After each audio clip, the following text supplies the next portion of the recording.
नमस्कार साथै हार्दिक स्वागत।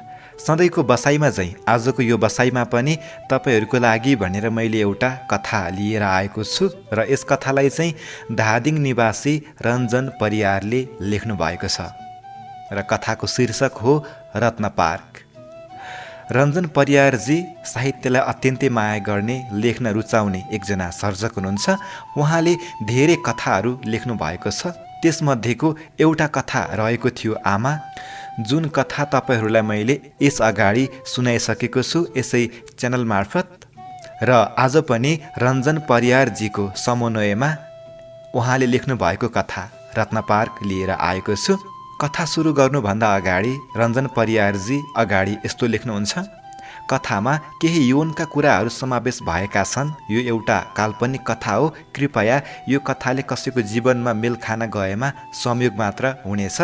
यो एउटा शब्दको कथा हो। कृपया कथामा प्रयोग भएको शब्दको गलत अर्थ नलगाउनु होला। सबै केटीहरू रहरले बेश्या बनेका हुँदैनन् अनि सबै केटा रहरले बेश्यासँग सुत्न पुगेका हुँदैनन्। बेश्यासँग लाखौँ खर्च गरेर सुत्ने केटाले तिमी किन बेश्या बन्यौ, तिमी किन शरीर बेच्दैछौ भनेर कहिल्यै सोध्दैन। हरेक बेश्या बन्न बाध्य भएका नारीहरूको पछाडि एउटा कथा लुकेको हुन्छ अनि त्यही शरीर बेच्न समाज र परिस्थितिले बाध्य बनाएकी एउटी पीडित नारीको कथा हो रत्न पार्क।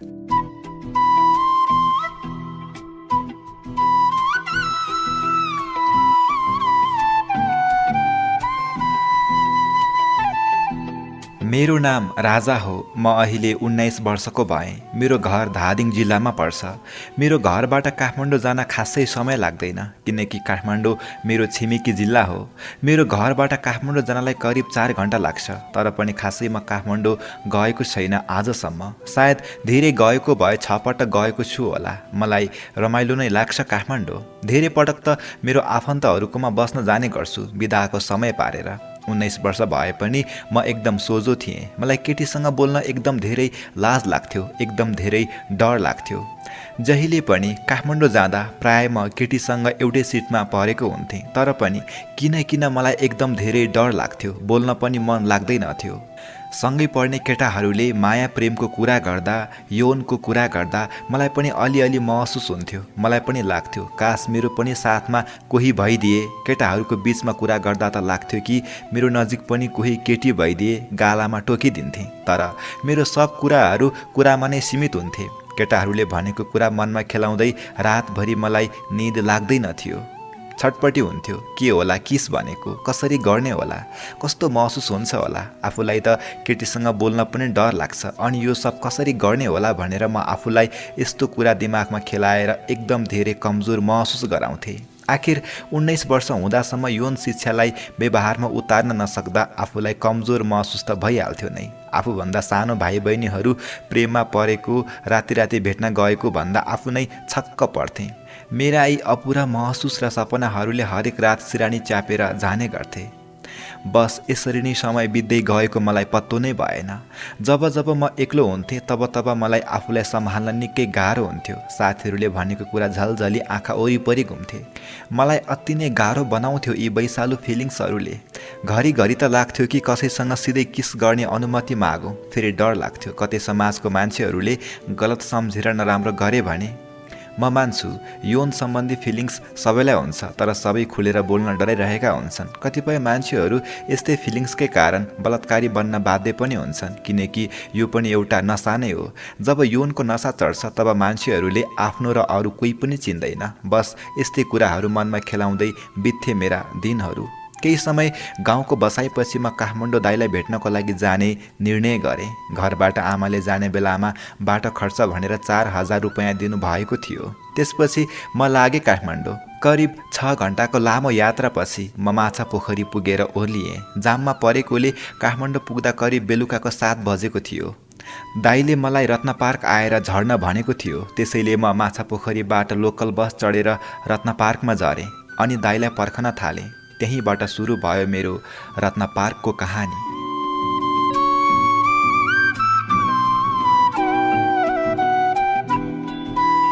करिब बेलुकाको 8 बजिसकेको थियो। म भने दाईको फोनको पर्खाइमा रत्न पार्कको चोकमा नै बसिरहेको थिएँ, तर दाईको कल भने आएन। बिस्तारै बजारको भिडहरू कम हुन थाले। सामान बेच्न बसेका चोकचोकका मान्छेहरू पनि उठेर आफ्नो आफ्नो घरतर्फ लागे। बिस्तारै रोडहरू सुनसान हुन थाले। गल्लीका भुसिया कुकुरहरू घुक्न थाले। बसहरूको आवत जावत पनि कम हुन थाल्यो। मलाई अब एकदम डर लाग्न थालिसकेको थियो। के कसो गर्ने होला भनेर मनमा एकदम धेरै छटपटी हुँदै थियो। हतार गरेर मोबाइल झिकेर दाईलाई फोन गरे। दाईको फोन 5-6 पटकसम्म गर्दा पनि उठेन। पछि धेरै प्रयास गरेपछि बल्ल बल्ल फोन उठ्यो। अनि मैले आत्तिँदै भने, कहाँ छस् के? मलाई किन एक्लै छोडेको? यति बेला भइसक्यो, मलाई लिन आइज न छिटो। दाईले आत्तिँदै भन्यो, मेरो साथीको बाइक दुर्घटना भएछ। अहिले रत्न पार्क नजिकै वीर अस्पतालमा छु। आउन सक्छस् भने आइज, दायाँतर्फ पर्छ। यदि आउन सक्दैनस् भने कुनै होटलमा बस, म भोलि लिन आउँछु। पैसाको चिन्ता नगर भन्दै फोन काटिदियो। अनि म त झन् आत्तिन थालेँ। म आजसम्म कुनै पनि होटलमा बसेको थिइनँ। खल्ती छामे 4000 जस्ताको त्यस्तै थियो। अनि चुपचाप लागेर सडकको एक छेउमा उभिरहेँ। बिस्तारै समय बित्दै थियो। त्यत्तिकैमा सडकमा नारीहरूको भिड बढेको देख्न थालेँ। भनेको सुनेको थिएँ, रातमा किचकन्या केटीको भेषमा हिँड्छन् भनेर। कता कता डर लाग्न थाल्यो, कतै किचकन्या त आएन भनेर। अनि फेरि सोचेँ, बेलुकाको 9 बज्दैछ, कहाँबाट आउँछ होला र भूत? मनमा कुरा खेलाउँदै वरिपरि होटल हेर्न थालेँ, तर सबै बन्द थिए। त्यत्तिकैमा भिडको एउटा केटीलाई इसाराले बोलाएँ। उनी सडकको पारी थिइन्। केही बेरमा सडक पार गरेर मेरो नजिक आएर भनिन्, जाने हो, 1000 रुपैयाँ मात्र। मैले सोचेँ, यसलाई कसरी थाहा भयो मैले होटल खोजेको भनेर? यसको आफ्नै होटल छ होला, त्यसैले बोलाए कि? काठमाडौँ पनि अचम्मको सहर रहेछ। दिउँसो खलासीहरूले तानेर हैरान, राति होटलवालाहरूले भन्दै म मक्ख परेँ। त्यत्तिकैमा त्यो केटीले मलाई धक्का मार्दै भनिन्, कता हराउनु भयो? जाने कि नजाने? मात्रै 1000 रुपैयाँ। मैले हतारिँदै भने, जाने नि, कता हो होटल? उसले भनिन्, 1 रातको लागि हो। मैले भने, हो नि, 1 रातको लागि मात्र हो। उसले हाँस्दै भने, जाउँ त्यसो भए होटलमा। अनि हामी होटलतिर जाँदै बाटोमा कुरा गर्न थाल्यौँ। धेरै कुराहरू भयो। मैले त मेरो बारेमा सबै बताएँ, तर उनले उनको बारेमा प्राय केही कुरा पनि बताइनन्। अनि केही बेरमा नै हामी होटलमा पुग्यौँ। उनले मलाई लगेर रुम देखाउँदै भनिन्, तपाईँ खाना खाएर आउनु। मैले त खाइसकेँ। उनको कुरालाई स्वीकार गर्दै म खाना खानातर्फ लागेँ। अनि खाना खाएर कोठातर्फ लागेँ। उनी अझै मेरै कोठामा थिइन्। भर्खरको 19-20 वर्षको केटी, मिलेको जिउडाल, यति राम्री केटी होटलको मालिक हो कि कर्मचारी खोज्ने कामदार हो भन्दै सोच्न थालेँ। त्यत्तिकैमा फेरि उनले भनिन्, जाऊ नुहाएर आऊ। मलाई पनि गाउँबाट बसमा आउँदा धुलै धुलो भएको महसुस भइरहेको थियो। साथमा पसिना पनि आएको महसुस हुँदै थियो। अनि हुन्छ भन्दै बाथरुममा गएर नुहाएँ। अनि कोठामा आएर खाटमा पल्टिएँ।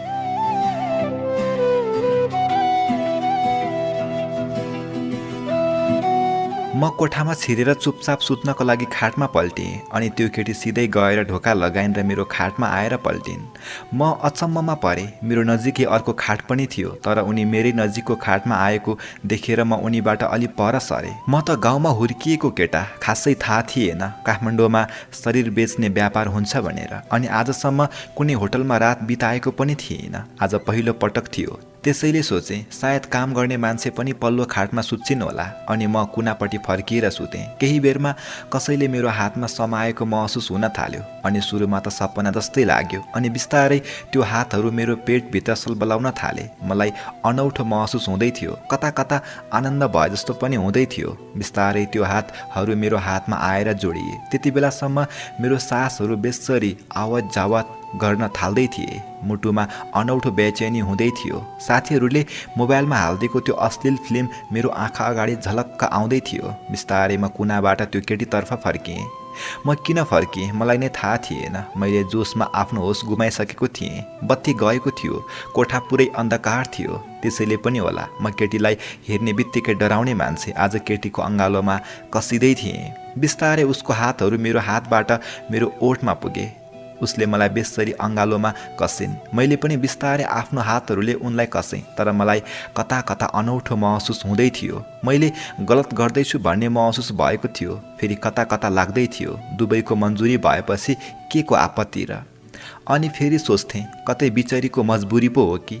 बस यसरी मनमा कुरा सोची नभ्याउँदै उनले मेरो ओठमा उनको ओठ जोड्दै मेरो मुखभित्र आफ्नो जिब्रो पुर्याएर सलबलाउन थालिन्। मलाई कता कता काउकुती लाग्दै थियो। मेरो जीवनको पहिलो किस यही थियो। त्यतिकैमा उनले भनिन्, सेफ्टी छ? मैले भने, यो सेफ्टी भने के हो? उनले मुस्कुराउँदै सोधिन्, आर यु भर्जिन? मैले उत्तर दिएँ, भर्जिन भने के हो?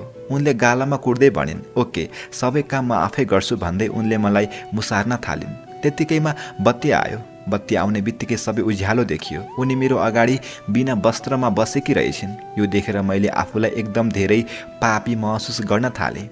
उसलाई नाङ्गो देखेर म आफैलाई लाज लाग्न थाल्यो अनि मेरो जोसहरू कता हराए मलाई नै थाहा भएन। अनि भुइँको कपडा टिपेर उसलाई दिँदै भने, लाज लाग्दैन तिमीलाई यसरी बिना वस्त्र बस्नलाई? कपडा लगाऊ। उनले कपडा लगाउँदै भनिन्, यो त मेरो सधैँको काम हो। सायद तपाईँ पहिलो पटक भएर केही थाहा छैन होला। यो काठमाडौँ सहर हो। यहाँ श्रम बेचेर होइन, शरीर बेचेर आफ्नो जिन्दगी चलाउनु पर्छ। उनको कुराले म अलमल्ल परेँ अनि सोध्न थालेँ, किन यस्तो? अरू काम पनि त पाइन्छ होला नि, यस्तो काम नै किन गर्नु पर्यो? दुनियाँको नजरमा नराम्रो हुनुपर्छ, शरीर कमजोर हुन्छ, वैँस हुन्जेल यसरी हिँडेर बुढेसकालमा के गर्ने विचार छ?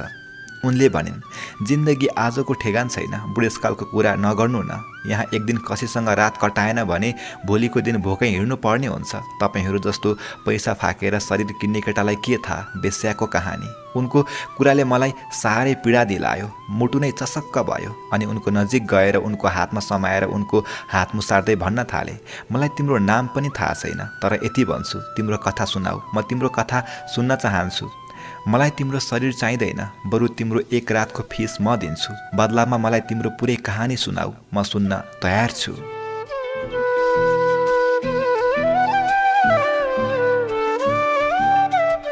मेरो कहानी सुन्न चाहन्छौ होइन? ल सुन भन्दै उनले आफ्नो हात मेरो हातमा समाउँदै भनिन्, मेरो नाम खुसी हो, घर चितवन, 2058 साल असोज 4 गते शुक्रबार उज्यालो हुने बेला यानि कि बिहानको 2:35 जाँदा मेरो जन्म भएको थियो।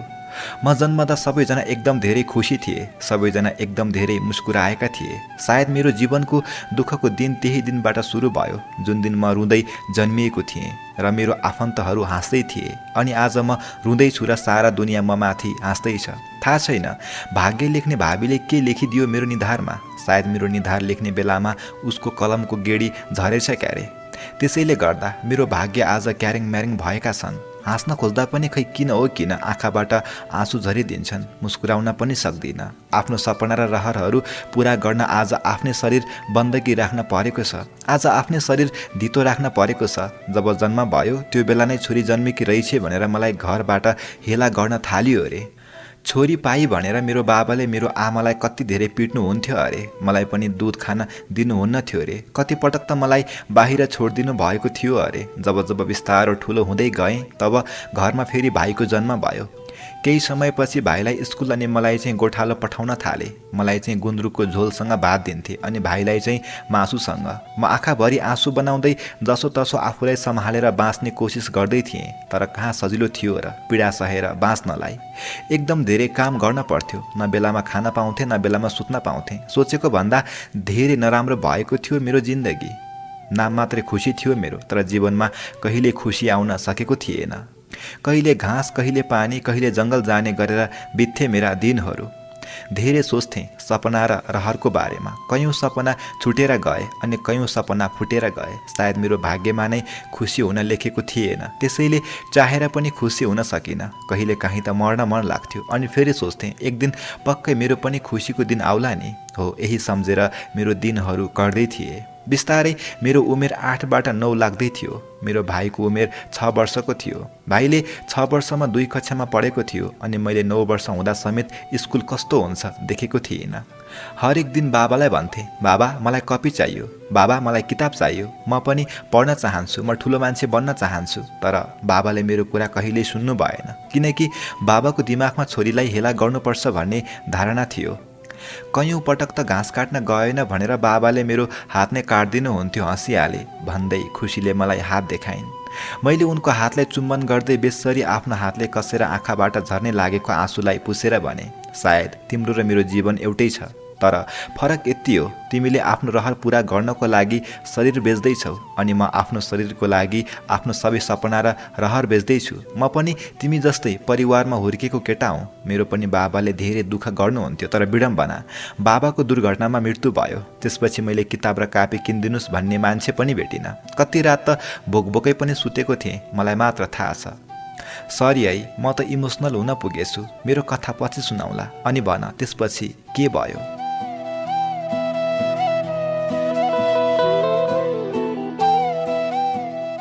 दिनहरू त्यसरी नै बितिरहेका थिए मेरा। बुबालाई आमालाई घरमा धेरै कर गरे पछाडि मलाई स्कुल जाने अनुमति दिनुभएको थियो र म स्कुल जान थालेको थिएँ। स्कुल जान्थेँ, स्कुलबाट आएर घाँसपात गर्थेँ।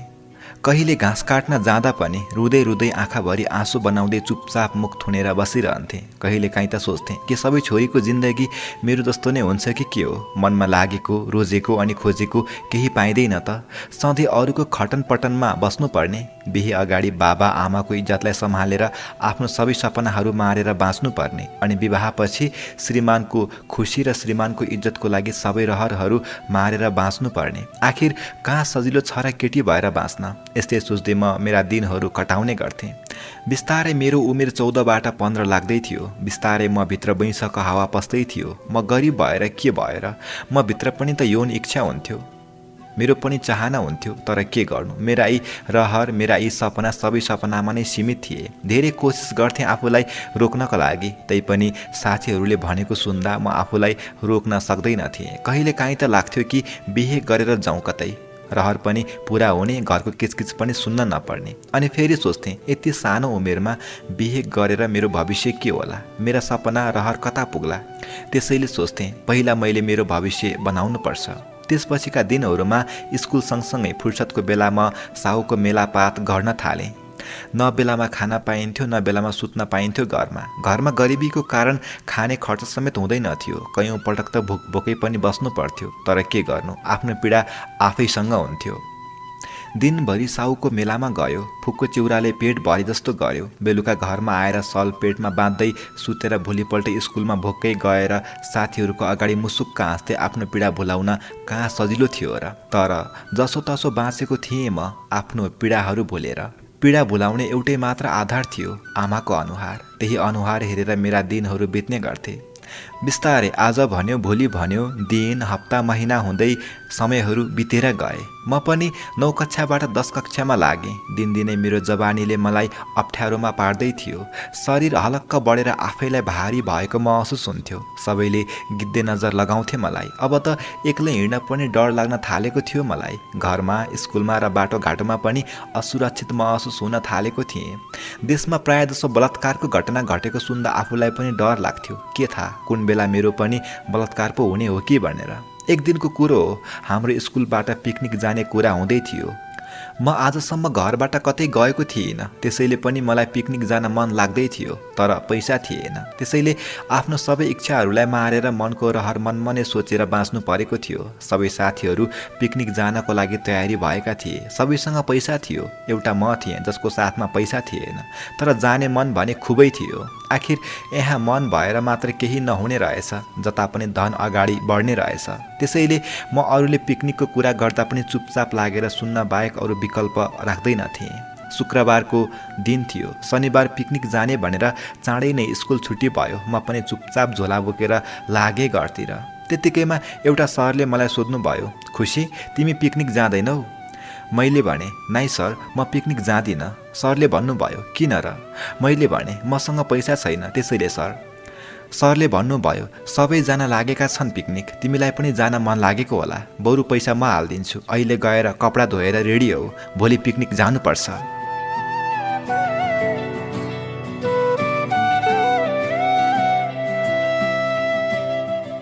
सरको कुराले म चुप लागेर हुन्छ भन्दै घरतर्फ लागेँ। घरमा गएर कपडा सबै धोएँ अनि खाजा खाएर घाँस काट्न लागेँ। किन आज मलाई एकदम धेरै खुसी महसुस हुँदै थियो। आजसम्म म सायद यति धेरै खुसी थिइनँ होला। सायद मैले सोचेको एउटा कुरा भोलि पुरा हुँदै थियो। मनमा कुरा खेलाउँदै घाँस काट्दा काट्दा कति बेला घाँसको भारी पुग्यो मलाई थाहा नै भएन। मनमा यति धेरै कुरा खेल्दै थिए कि सायद मैले सोचेको पनि थिइनँ म पनि जीवनमा यति धेरै खुसी हुन्छु होला भनेर। खुसीसँगै म घाँस काटेर घरमा आएँ र एकछिन पढ्न थालेँ। केही बेर पढेपछि खाना खाएर ओछ्यानमा पल्टिएँ। सधैँ जसो पल्टिने बित्तिकै निदाउने म आज निन्द्रा नै लागेको थिएन।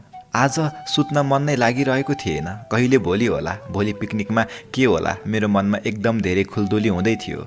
बस किन यस्तो हुँदै थियो म आफैलाई थाहा थिएन। मलाई कहिले भोलि होला जस्तै भएको थियो। त्यसैले सुत्न मन पनि लागेन। मनमा कुरा खेलाउँदै यताउता फर्किएर बस्न थालेँ। बल्ल बल्ल निदाउन पुगेछु। भोलिपल्ट बिहानै उठेर मुख धोएँ अनि कपडा लगाएर हत्तपत्त स्कुलमा पुगेँ। सबै साथीहरू स्कुलमा जम्मा भएका रहेछन्। म पनि खुसी हुँदै साथीहरूको भिडमा गएर बसेँ अनि सबैजनाले पिकनिकको लागि चाहिने सामान लिएर लाग्यौँ पिकनिक मनाउने ठाउँतिर। धेरै बेरको हिँडाइपछि हामी बल्ल बल्ल पुग्यौँ पिकनिक मनाउने चौरमा अनि सबैजना आफ्नो आफ्नो काम गर्न लाग्यौँ। कसैले तरकारी काट्न थाल्यौँ, कसैले आगो बाल्न थाल्यौँ अनि कोही गीत गाएर नाचगान गर्न थाल्यौँ। त्यत्तिकै गर्दा गर्दै कति बेला खाना खाने बेला भयो, मलाई थाहा नै भएन। त्यो दिन मेरो जीवनको पहिलो दिन थियो जुन दिन म साँच्चै खुसी भएको थिएँ। मेरो खुसीको सीमा नै थिएन। मेरो खुसीको श्रेय सरलाई जान्थ्यो किनकि उहाँले गर्दा नै जिन्दगीमा पहिलो पटक खुसी हुन पाएको थिएँ। सरले पनि मलाई र मेरो खुसीलाई निहालेर हेर्दै हुनुहुन्थ्यो। त्यहाँ घुम्ने ठाउँहरू पनि रहेछन् अनि हामी घुम्न थाल्यौँ। सबैजना साथीहरूसँग घुम्नुको मजा नै अलग हुँदो रहेछ। साथीहरूसँग रमाइलो गर्दा गर्दै कति बेला घर फर्कने बेला भयो मलाई थाहा नै भएन। घर आउने बेला सबैजना सँगै हिँड्यौँ लाइनमा। त्यत्तिकैमा सरले मलाई नजिक बोलाउनु भयो। मैले सोचेँ सरले केही कुरा गर्न बोलाउनु भएको होला भन्दै उहाँको नजिक गएँ। उहाँ अन्तिममा हुनुहुन्थ्यो। उहाँले भन्नुभयो, कस्तो लाग्यो त खुसी आज तिमीलाई? मैले मुस्कुराउँदै भने, एकदम खुसी लाग्यो सर। सर मेरो नजिक आउनुभयो। साथै उहाँ बिस्तारो हिँड्दै हुनुहुन्थ्यो अनि मेरो कम्मरमा आफ्नो हात पो राख्नुभयो। मैले हतारिँदै भने, के गर्नुभएको सर यस्तो? सरले भन्नुभयो, रात पर्न लाग्दैछ, फेरि सबैजना अगाडि छन्, जङ्गलको बाटो छ, सुनेको बाघ आउँछ रे यता, त्यसैले तिमीलाई साथ दिएको, तिमी नै मेरो हात समाऊ भन्नुभयो उहाँले। यसै गरी सरले बिस्तारै आफ्नो हात मेरो शरीरमा नचाउन थाल्नुभयो। मलाई कस्तो असहज महसुस हुँदै थियो। त्यत्तिकैमा मैले सरलाई भन्न थालेँ, सर के गर्नुभएको तपाईँले यस्तो? जे जस्तो भए पनि म तपाईँको विद्यार्थी हुँ। तपाईँले मलाई पैसा हालिदिएर जीवनमा पहिलोपटक खुसी हुने मौका दिनुभयो, तर यसको बदलामा के गर्न खोज्दै हुनुहुन्छ मलाई? सरले जवाफ दिनुभयो, तिमी मलाई गलत सोच्दैछौ खुसी, मैले त बस रात पर्यो सँगै जाउँ मात्र भन्न खोजेको हुँ भन्दै सरले मलाई अनेक कुराहरू घुमाएर गर्न थाल्नुभयो। सरको कुरामा अल्झिँदा अल्झिँदै सबै साथीहरूले मलाई छोडेर गइसकेका थिए। अब त्यहाँ सर र म मात्र थियौँ अनि बिस्तारै रात पनि पर्दै थियो।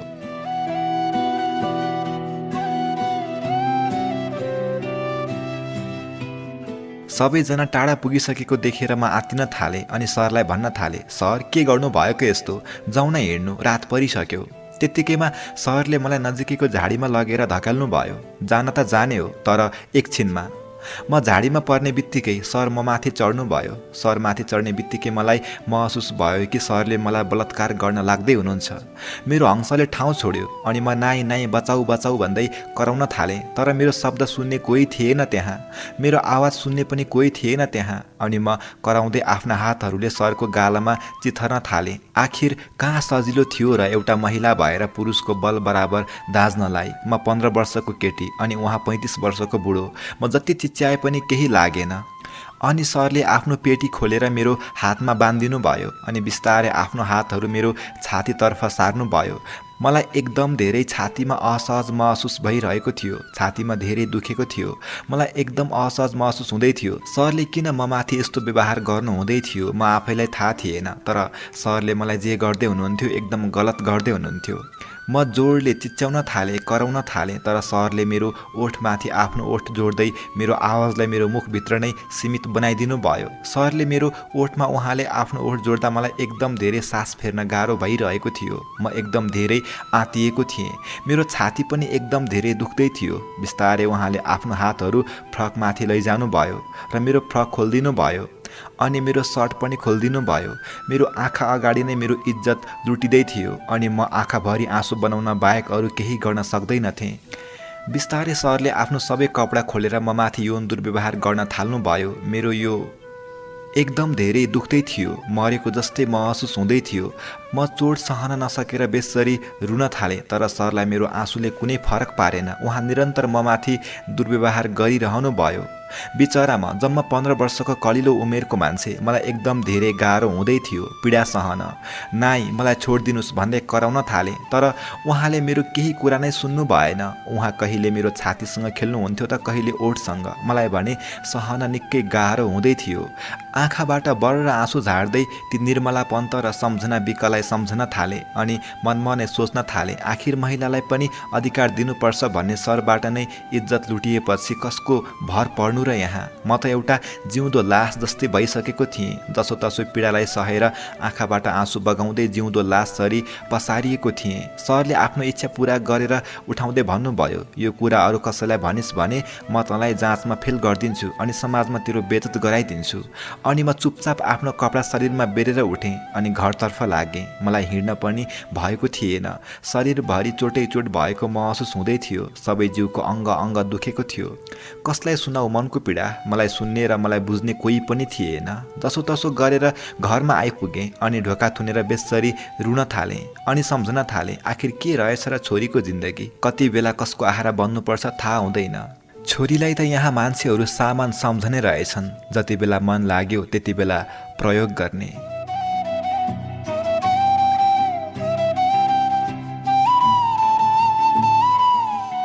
घरमा त मैले कसैलाई आफ्नो पीडा सुनाउन सकिनँ, तर मेरो आफ्नै कहानीले मेरो पेट भतभती पोल्दै थियो। म माथि किन यस्तो अन्याय भयो होला भनेर सोच्थेँ। धेरै गाह्रो हुन्थ्यो ती पलहरू सम्झँदा। म जस्तो कैयौँ दिदी बहिनीहरू बलात्कार भएका छन्। तिनीहरूलाई कस्तो पीडा भएको होला जस्तै लाग्थ्यो। तिनीहरूलाई यो पीडाले कति सताएको होला जस्तै लाग्थ्यो। धेरै कोसिस गर्थेँ म आफूलाई सम्हाल्न, तर सक्दैनथेँ। घर पछाडि गएर रुन्थेँ। कैयौँ पटक सिरानीले मुख थुनेर रुन्थेँ। आफ्ना पीडालाई आफै भित्र लुकाएर म स्कुल जान्थेँ। स्कुलमा पनि सरले मौका मिलेको बेला कहिले मेरो छाती समाउनुहुन्थ्यो त कहिले कम्मर। म केही बोल्न सक्दैनथेँ। बस आँखाभरि आँसु बनाएर आफूलाई एकदम अभागी सम्झन्थेँ।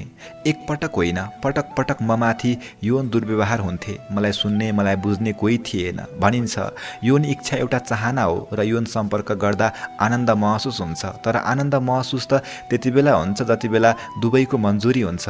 यता त म माथि एक्लो प्रहार हुँदै थियो। म एकदम धेरै रुन्थेँ। कहिले काहीँ त लाग्थ्यो कि मरेर जाउँ, तर फेरि सोच्थेँ म जति नै पीडामा भए नि पहिला पढ्छु, केही गर्छु। तर जब जब स्कुल जान्थेँ तब तब म माथि यौन दुर्व्यवहार हुने गर्थ्यो। स्कुल जान्न भन्दा सरले धम्की दिनुहुन्थ्यो। भ्रमण तथा अन्य कतै जानुपर्दा पनि सर आफैले पैसा हालिदिनुहुन्थ्यो। नाइ जान्न भन्दा पनि तेरो अश्लील भिडियो भाइरल गरिदिन्छु भनेर धम्की दिनुहुन्थ्यो। म धेरै परिबन्धमा बाँधिएको थिएँ।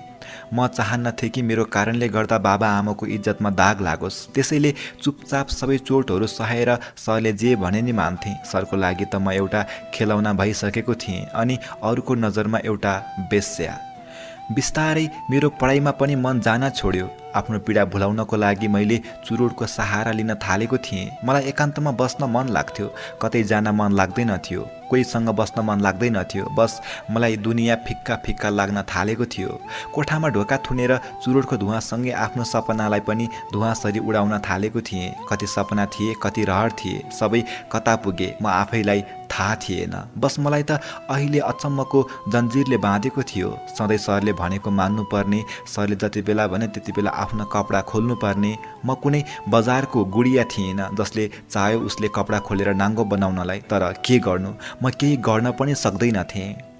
एक दिनको कुरो हो, शुक्रबारको दिन थियो। स्कुलमा कार्यक्रम थियो। कार्यक्रम हेर्न पनि मन नलागेर म चुपचाप कक्षा कोठाभित्र बसिरहेको थिएँ। त्यत्तिकैमा सर आएर मेरो शरीरमा सुमसुम्याउँदै भन्न लाग्नुभयो, आज त अर्कै बास्ना आएको छ त, नछोएको पनि धेरै भयो है। म केही बोलिनँ, किनकि म आफ्नो पीडामा म आफै मरेको थिएँ। सरको कुरालाई वास्तै नगरी म चुपचाप बसिरहेँ। सरले मेरो कपालमा समाउँदै भन्नुभयो, आउँछस् कि नाइ भन्। मैले सरलाई हात जोड्दै भने, सर यहाँभन्दा अगाडि जति म माथि अत्याचार गर्नुभयो त्यो सबै म माफ गरिदिन्छु, तर अब भयो सर, अब म माथि अत्याचार नगरिदिनु।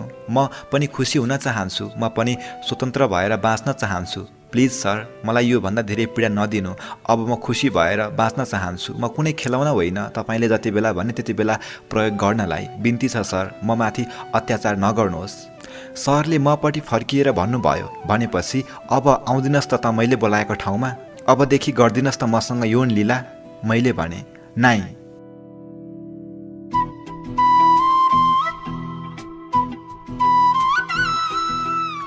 सर मेरो कुरा सुनेर रिसाउँदै बाहिर निस्कनु भयो। मलाई पनि डर लाग्यो कतै सरले मलाई केही गर्ने त होइन भनेर। अनि फेरि सोचेँ कसैले शरीरमाथि थिचेर पिड दिनुभन्दा त बरु म माथि शब्दले थिचेकै राम्रो। डराउँदै स्कुलमा कार्यक्रम हेरेर घरमा फर्किएँ म। घरमा आउँदा पनि मनमा अनेक कुराहरू खेल्दै थिए। खुसी पनि थिएँ किनकि आजबाट एउटा बोझ कम हुँदै थियो मेरो जीवनमा। खुसीले खाना पनि खान मन लागेन अनि चुप लागेर सुतिरहेँ। अनि भोलिपल्ट बिहानै उठेँ। जब म उठेँ तब सबै गाउँका मान्छेहरू मेरो घरमा थुप्रिएका थिए। एकछिन त मलाई अचम्म लाग्यो के भयो होला घरमा भनेर। घरमा मान्छे जम्मा भएको देखेर मलाई एकदम धेरै डर लाग्यो अनि हतारिँदै पल्लो कोठामा पसेँ। जब पल्लो कोठामा पुगेँ तब म बेहोस भएर त्यहीँ भित्र ढलेँ किनकि मेरो आमाले आत्महत्या गर्नु भएको रहेछ। घरको माथि छानामा डोरी लगाएर झुन्डिएर आमा मरेको देख्दा मैले होस गुमाउन पुगेँ। हिजो बेलुका मात्रै खाना खान आइज भोकै सुत्न हुन्न भनेर बोलाएकी मेरी आमा आज यो संसार छोडेको देखेर म कसरी सहन सकुँला र। सबै गाउँलेहरूले हल्ला गर्दै थिए। त्यत्तिकैमा बाबाले मेरो नजिक आउँदै मलाई पानी हालेर बिउझाउनु भएछ अनि बाबाले मलाई भन्नुभयो म बुझ्छु तेरो कुनै गल्ती छैन तर आज तेरो आमाले तैँले दिएको पीडा सहन नसकेर यो संसारबाट बिदा लिए। मैले कुरै बुझिनँ अनि बाबाको सर्टमा समाएर भन्न थालेँ बाबा के भन्नुभएको यो? मैले त कुरै बुझिनँ। मैले के नराम्रो गरेको छु र बाबा? मैले के नराम्रो गरेको छु जसले गर्दा आमाले हामीलाई छोडेर जानुभयो? भन्नु न बाबा मैले के गरेँ? मेरो प्रश्नको उत्तर दिनुको साटो बाबाले भन्नुभयो तैँले अब यो घर छोडेर जा। अब तेरो कारण म पनि ज्यान गुमाउन सक्दिनँ। तेरो भाइ बहिनीले पनि ज्यान गुमाउन चाहँदैनन्। यदि हामीप्रति अलिकति पनि माया बाँकी छ भने बिन्ती छ छोरी तँ यो घरबाट गइहाल। बाबाको यस्तो कुरा सुनेर म आँखाभरि आँसु बनाउँदै उठेँ। दुईवटा भाइहरू पनि छेउमा बसेर रुँदै थिए। गएर भाइलाई समाएर भने बाबु नरो किन रोएको? बाबुले पनि भन्यो यदि तँलाई मेरो माया लाग्छ भने यो घर छोडेर गइहाल। यो सबै कुरा सुनेर मेरो आँखाभरि आँसु भरिएर आए अनि आँसु पुस्दै उठेर घर बाहिर निस्किएँ। सबैजनाले मेरो मुखमा हेर्दै थिए। त्यत्तिकैमा एउटा कुनाबाट आवाज आयो। छोरी चाहिँ नाठोसँग सुतेको भिडियो जताततै फैलाउने अनि आमा चाहिँ त्यसलाई हेरेर पीडा सहन नसकेर मर्ने। बिचरा त्यो आमाको के दोष थियो र? भगवानले मार्नै परे पनि त्यो नकसरीलाई चाहिँ मारेको भए हुन्थ्यो नि। मेरो बारेमा सबैजनाले अनेक अनेक भन्दै थिए। सत्य के हो त्यो त कि मलाई थाहा थियो कि त भगवानलाई। तर पनि सबैको नजरमा मै नराम्रो हुन पुगेँ। आमाको मर्नुको कारण पनि थाहा भयो। अब मैले आफू बाँच्नुको कुनै अर्थ देखिनँ। जसले लाखौँ सपना देखेर मलाई जन्माउनु भयो हुर्काउनु भयो उसले नै मेरो सपना पुरा भएको देख्न नपाउँदै मलाई छोडेर जानुभयो। अब मैले आफूलाई जिउँदो हुने कुनै ठाउँ भेटिनँ किनकि अन्यायमा परेकी म आज समाजमा एउटा बेश्या बनेर चिनिएको थिएँ। मेरो जबरजस्ती करणीको भिडियो आज कसैलाई आनन्दको साधन भएको थियो। म बाँच्नुको कुनै अर्थ नदेखेर म सल बोकेर लागेँ वनतिर किनकि म बाँचेर पनि न्याय पाउने आशा थिएन। धेरै बेरपछि वनमा पुगेर एउटा रुखमा सलको पासो लगाए अनि आफ्नो टाउको छिराउन तयार भएँ।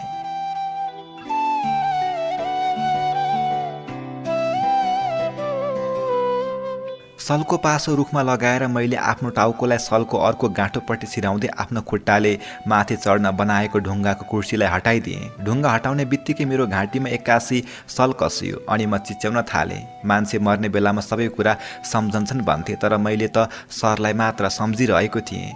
मैले त्यसको के बिगारिदिएको थिएँ र आज त्यसले मलाई दुनियाँको सामु बेश्या बनायो भनेर सोच्दै थिएँ। बिस्तारै मेरा आँखाहरूले धमिलो देख्न थाले। सास पनि घाँटीमा आएर रोकिन लागेको महसुस हुन थाल्यो। मेरा कानहरूले आवाज सुन्न बन्द गर्न लागेको जस्तो लाग्यो। मेरो मुटुले धड्कन कम गरेको जस्तो लाग्न थाल्यो। अब एक्कासी रगत सञ्चालन हुन कम भएर मेरो हात र खुट्टा छटपटाउन थाले अनि दिमागमा आमाको याद आयो। मलाई त यति गाह्रो भएको छ आमालाई कस्तो भएको थियो होला। अब मेरो आँखा बिस्तारै बन्द हुँदै थियो। त्यत्तिकैमा मेरो सल छिनेर म भुइँमा बजारिएँ अनि हत्तपत्त घाँटीको सल झिकेर लामो सास फेरेँ। सायद भगवान पनि खुसी थिएन मेरो मृत्युमा त्यसैले मर्न पनि दिएन मलाई। आमालाई सम्झिएर धेरै बेर रोएँ, बाबालाई सम्झिएर धेरै बेर रोएँ अनि आमालाई सम्झँदै भन्न मन लाग्यो एकपटक के यो साँचो भिडियो हो भनेर सोधेको भए पनि म जवाफ दिन्थेँ नि आमा कि हामीलाई छोडेर जान जरुरी थियो र लागेको थियो। मेरी आमाले त मलाई बुझ्छिन् तर तपाईँले नै मलाई टुहुरो बनाएर जानुभयो। अब मलाई कसले बुझ्छ भन्नु त आमा भन्दै आकाशमा हेरेर म वहाँ रुन थालेँ। अनि फेरि सरलाई सम्झिएँ अनि अब मैले आमाको मृत्युको बदला लिनुपर्छ भनेर मनमा एउटा जोस आयो। तर के गर्नु, मलाई त सबैले बेस्या सोच्थे। अब त बाटोमा मुख देखाउन पनि लागेको थिइनँ म। फेरि यही कुरा सम्झिएर आँखाभरि आँसु बनाएर म रुन थालेँ। निकै नै भोक पनि लागिरहेको थियो अनि सरले आफ्नो मुख छोपेर पसलमा गएँ अनि चाउचाउ किनेर घरभन्दा परको धारामा आएँ। त्यहाँ हिलोमा फ्यालिएको एउटा बोतल रहेछ। त्यो बोतललाई राम्रोसँग धोई पखाली गरेर त्यसमा पानी भरे। अब धारामा बसौँ भने आउने मान्छे पनि आउँथे, नआउने मान्छे पनि आउँथे। त्यसैले मलाई धारामा बस्न उचित लागेन, किनकि दुनियाँले बाहिरी रूप मात्रै देखेका थिए, यानि कि एउटा बेस्या। भित्री रूप कसैले देखेको थिएन, यानि कि एउटा बलात्कार भएको नारी। मनमा यस्तै कुरा खेलाउँदै म पारिपट्टि चौरमा गएर चाउचाउसँग पानी खाँदै भन्न थालेँ, यहाँ त जो पढे लेखेको छ, जसले धेरै बुझेको छ, जोसँग पैसा छ, उसले त झुट बोले पनि पत्याउने रहेछन् यो समाजको मान्छेहरूले। तर जो गरिब छ, जोसँग पैसा छैन, जसले मान्छेको अगाडि बोल्न सक्दैन, त्यस्तो मान्छेहरूलाई त यो समाजको मान्छेहरूले मान्छे नै गन्दो रहेनछ। भनिन्छ यहाँ बोल्नेको खरानी पनि बिग्छ, तर नबोल्नेको पिठो पनि बिग्दैन। हो, यस्तै रहेछ हाम्रो समाज। यहाँ धनी मान्छेले चाहिँ नराम्रो काम गर्दा पनि वाह भन्नेहरू गरिबले राम्रो काम गर्दा पनि आलोचना गर्छन्। आखिर गरिबको लागि त कहाँ थियो र न्याय? मनमा अनेकौं प्रश्नहरू उठ्दै थिए।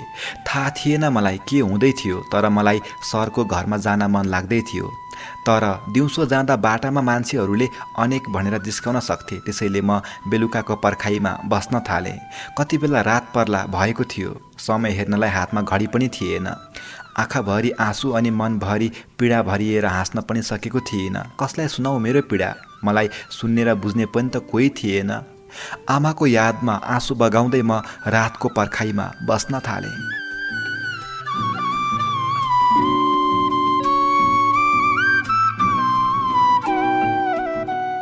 बेलुका हुन लाग्दै थियो। बिस्तारै आकाशबाट पानी पर्न थाल्यो। सायद म रोएर पनि होला, आकाश पनि मसँगै रुँदै थियो।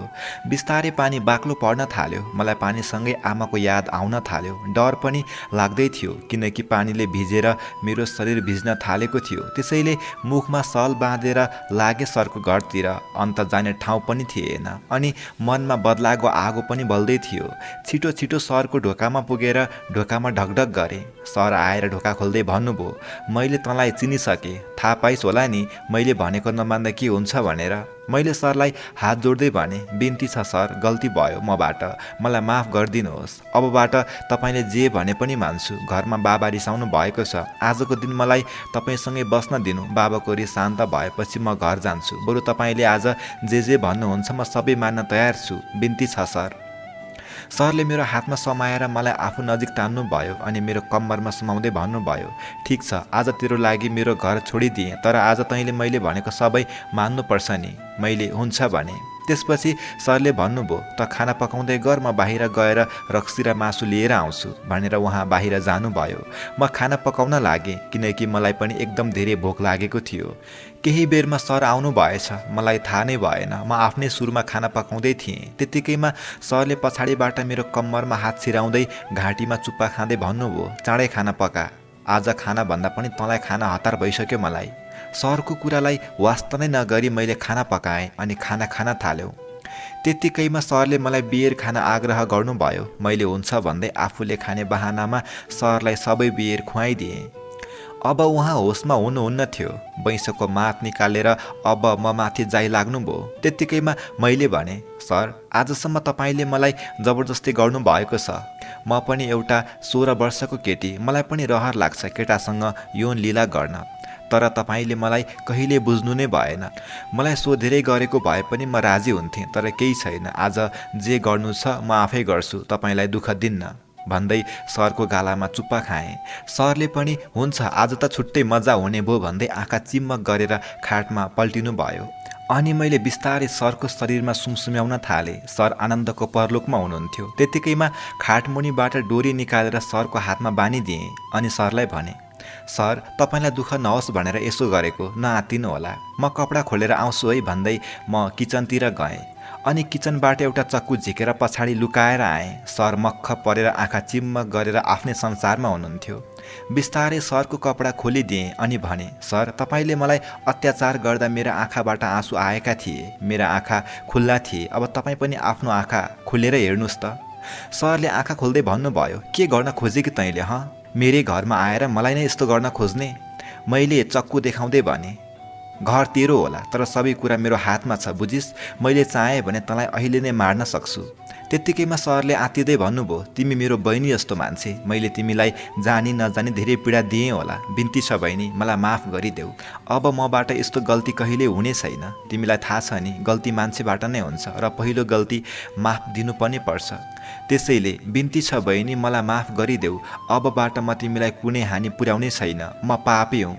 बिन्ती छ, मलाई एकपटकलाई माफ देऊ। अब म तिमीलाई दुःख दिन्न, बरु म तिम्रो खुट्टा ढोक्छु बहिनी। प्लिज मलाई छोडिदेऊ।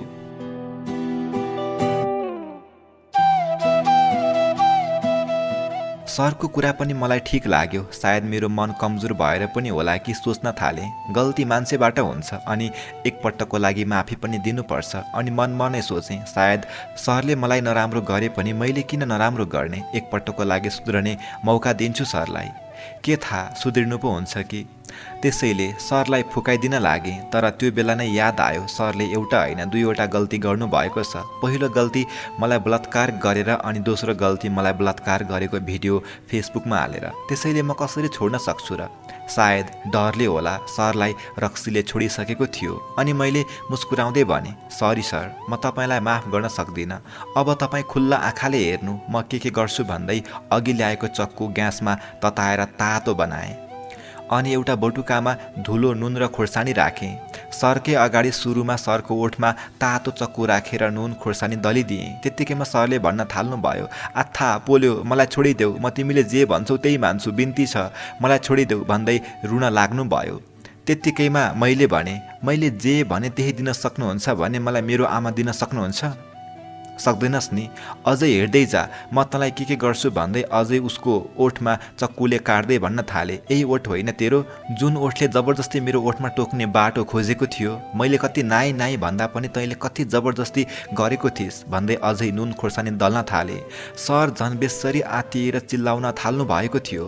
सर चिल्लाउन थालेपछि बाहिर कसैले त्यो आवाज सुन्ला भनेर मैले हतार हतार गरेर सरको लिङ पनि काटिदिएँ र काटिएको ठाउँमा पनि नुन खोर्सानी दलिदिएँ अनि शरीरभरि तातो चक्कुले डामिदिएँ अनि भन्न थालेँ, पीडा कस्तो हुन्छ थाहा पाइस् होला नि होइन?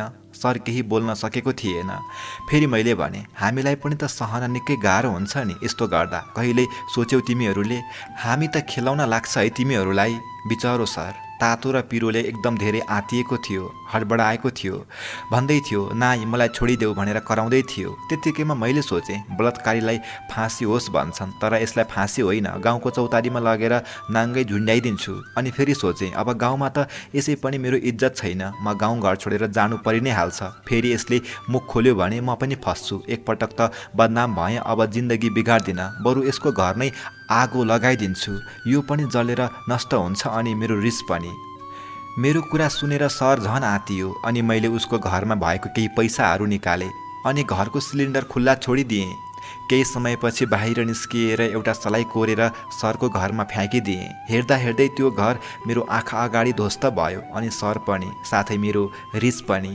अब गाउँमा जाउँ भने पनि कुन मुख लिएर जाउँ? मलाई राम्रो सोच्ने कोही पनि थिएन। बाबालाई सम्झेर जाउँ भने बाबाले पनि अब मलाई आफ्नो सोच्नुहुन्न थियो। भाइको नजरमा पनि म नराम्रो बनिसकेको थिएँ। समाजको मान्छेहरूले पनि मलाई अब कहाँ राम्रो सोच्नुहुन्थ्यो र? घर गएर अब बाबा र भाइको अलिकति बाँकी रहेको इज्जत पनि म नराम्रो हुन दिन्न थिएँ। त्यसैले मैले घर नजाने निर्णय गरेँ, किनकि म घर जाँदा भोलि समाजले मेरो बाबालाई एउटा बेस्या पालेको भन्दा बाबाको शिर झुकेको म हेर्न चाहन्नथेँ। अब म दोधारमा परेँ, कहाँ जाउँ भनेर। मेरो जाने ठाउँ पनि त कतै थिएन।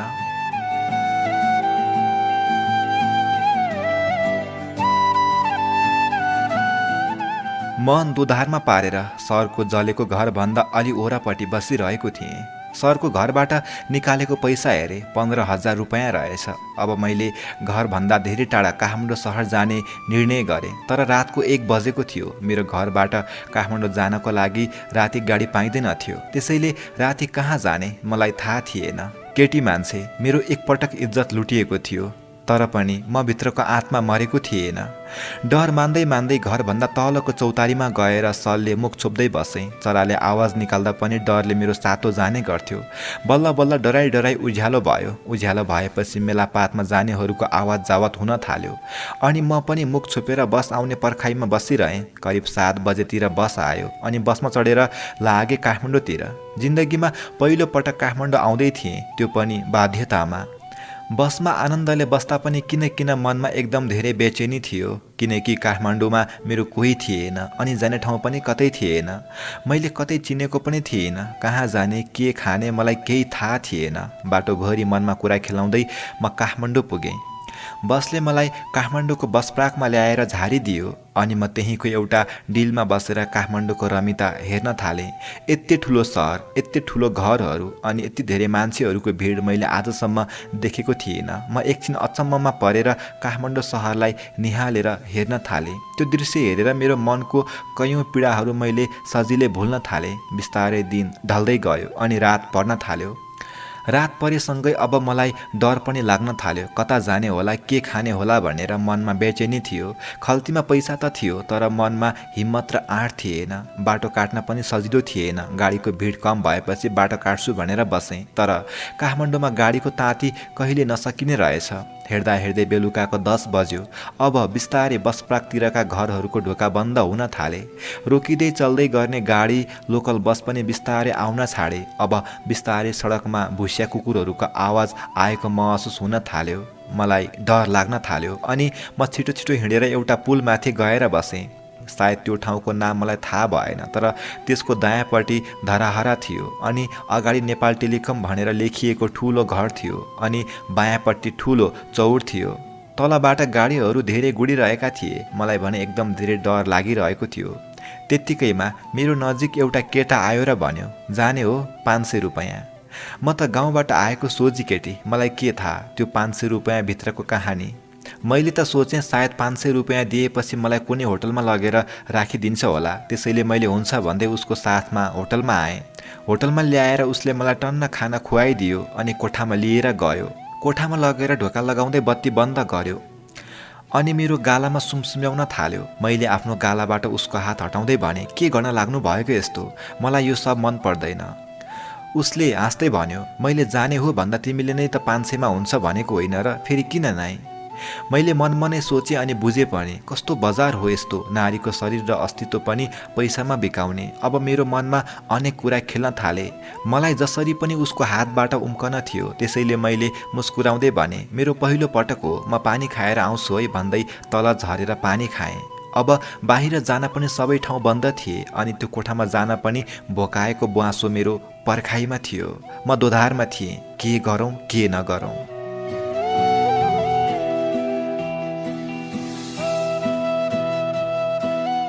म दोधारमा परेँ। त्यसैले मैले सोचेँ अब म कोठामा नै जान्छु अनि उसले भनेअनुसार नै काम गर्छु, किनकि यो बाहेक मसँग अरू उपाय पनि थिएन। अनि फेरि सोचेँ आखिर किन हामी महिला मात्र कमजोर हुने, हामी जति कमजोर हुन्छौँ त्यति नै पुरुषहरूले हामीलाई हेप्छन्।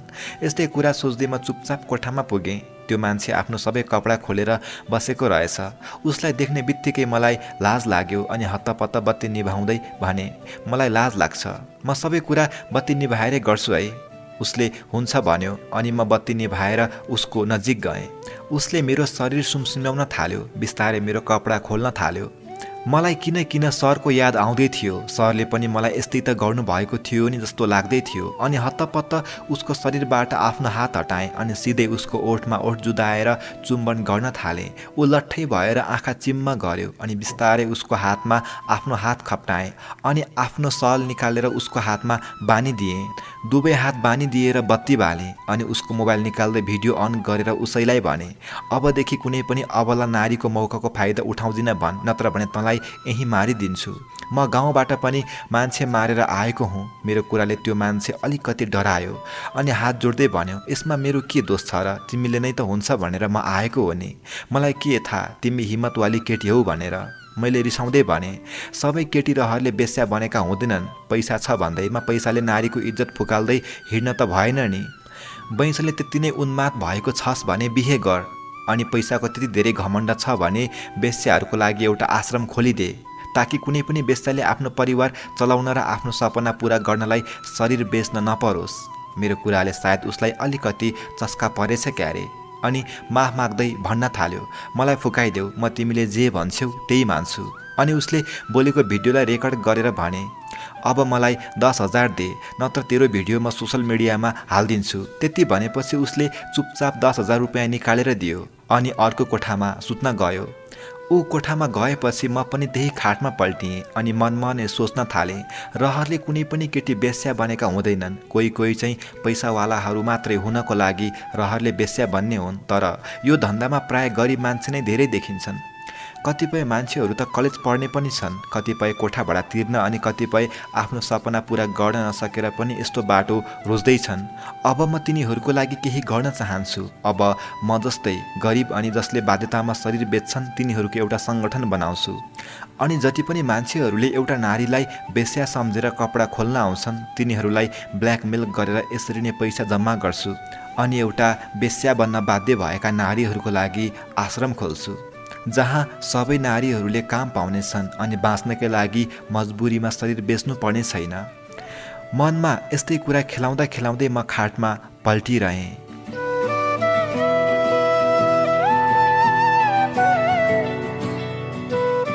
खाटमा पल्टिएपछि म कति बेला निदाउन पुगेँ म आफैलाई थाहा भएन। भोलिपल्ट बिहानै उठेँ अनि होटलमा गएर खाना खाएँ अनि बस्नको लागि कोठा खोज्नतिर लागेँ। राम्रै खालको कोठा पनि भेटाएँ अनि सबै सामानहरू पनि किनेँ।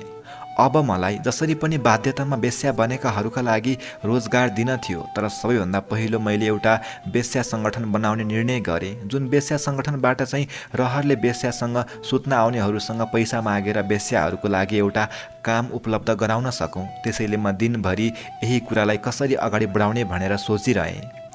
अनि रात परेपछि बाहिर निस्केँ अनि पार्कतिर जान थालेँ। त्यहाँ त थरीथरीका केटीहरू केटाहरूलाई पो बोलाउने रहेछन्। म छक्क परेँ। त्यहाँ 17 वर्षदेखि 40 वर्षसम्मका केटीहरू थिए। काठमाडौँमा त यो सब व्यवसाय नै भइसकेको रहेछ। त्यसैले होला केटाकेटी दुवैजना एकदम फस्टाएका थिए यो व्यवसायमा। त्यत्तिकैमा म नजिकै गएर एउटा आन्टीलाई सोधेँ, यहाँ किन बस्नु भएको? 5-6 सय भन्दै उहाँले मलाई झर्किँदै जवाफ दिनुभयो, बेला नको बेला धन्दा डिस्टर्ब गर्न नआइज है बेस्या। उहाँको कुराले मनै चसक्क भयो मेरो, किनकि मैले त उनीहरूकै उद्धारको लागि भन्न लागेको थिएँ। अनि फेरि सोधेँ, हेर्नुहोस्, मैले तपाईँहरू जस्तो नारीको लागि एउटा काम लिएर आएको छु। तपाईँहरूलाई शरीर बेच्न जरुरी छैन, हिँड्नुहोस् मसँग। तर उहाँले मलाई भन्नुभयो, तँ यहाँबाट गइहाल त, मलाई शरीर बेच्न नै ठिक लाग्छ। आज आएर थाहा भयो कि मान्छेहरूलाई राम्रो कुरा पच्दो रहेनछ। 2-3 जना त्यहाँ बसेका केटीहरूलाई भने, तर कसैले पनि मेरो कुरा सुन्न मानेनन्। अनि म निराश भएर पुलमाथि गएर बसिरहेँ। त्यत्तिकैमा एउटा दिदी मेरो नजिक आएर भन्नुभयो, के भो नानी, ग्राहक पाइनौ कि क्या हो? मैले मुस्कुराउँदै भने, म यौन कर्मी होइन दिदी। अनि तपाईँ त भर्खरको हुनुहुन्छ, आफ्नो शरीर बेच्न लाज लाग्दैन? उहाँले भन्नुभयो, कसलाई रहर हो र नानी शरीर बेच्ने? पर्सि कलेजमा फी बुझाउनु छ, पैसा पनि छैन। रहर त कसलाई हो र शरीर बेच्ने? तर पनि गाह्रो छ नि। बाहिर काम गर्दा पनि सबैले गिद्धे नजर लगाउँछन्। मैले भने, किन र, तपाईँलाई कसले के गर्यो? उहाँले भन्नुभयो, धेरै लामो कहानी छ नानी, भनेर सकिँदैन, पछि कुरा गर्छु है, मलाई हतार भएको छ भन्दै दिदी जान लाग्नुभयो। त्यत्तिकैमा मैले दिदीको हात समाउँदै भने, नाइ दिदी, एकछिन रुक्नु, म दिन्छु तपाईँको कलेजको फी, तपाईँ मसँगै हिँड्नु, तपाईँ र म एउटा नयाँ कामको सुरु गरौँ। उहाँले झड्कालेर मेरो हातबाट उहाँको हात छुटाउँदै भन्नुभयो, नचिनेको मान्छेसँग म कसरी जाउँ? मलाई त डर लाग्छ। आजभन्दा 1 महिना अगाडि एउटा केटीले यसै गरी जाउँ भनेर मलाई बेस्यालयमा लगेकी थिए। त्यो दिनदेखि केटीको भर लाग्न छोड्यो। मैले मुस्कुराउँदै भने, दिदी, म पनि आफ्नै शिक्षकबाट बलात्कार भएकी केटी हुँ, मलाई थाहा छ कस्तो हुन्छ आफ्नोले पीडा दिँदा। तर मेरो विश्वास गर्नु, म तपाईँलाई हानि पुर्याउँदिनँ। बस म यति चाहन्छु कि हामी जति पनि समाजले बेस्या बनाएका नारी छौँ तिनीहरू मिलेर एउटा नयाँ काम गरौँ, जहाँ बाध्यतामा शरीर बेच्नेहरूले काम गर्न सकुन् अनि आफ्नो अस्तित्व बेचेर पैसा कमाउन नपरोस्। दिदीले भन्नुभयो, के भन्न खोजेको? मैले कुरा बुझिनँ। अनि मैले भने, दिदी, हामीले अब पैसाको घमण्ड देखाएर हाम्रो शरीरको कपडा खोल्न आउनेसँग पैसा माग्नुपर्छ, यानि कि पैसा खोल्नुपर्छ। अनि त्यही पैसा उठाएर हामीले एउटा सानो श्रमलय खोलौँ अनि त्यहाँ नयाँ कामको सुरुवात गरौँ अनि बाध्यतामा बेस्या बनेका नारीहरूलाई त्यहाँ काम दिउँ। ताकि आफ्नो भोको पेट भर्नको लागि कुनै पनि नारीले बेश्या बनेर आफ्नो शरीर बेच्न नपरोस्। कतिसँग सल्लाह गरे तर कसैले साथ दिएन दिदी। मेरो कुरा सुनेर दिदीले भन्नुभयो, तिम्रो कुरा पनि सही लाग्यो मलाई, जाउँ हिँड कोठामा, बाँकी कुरा उतै गएर गरौँला।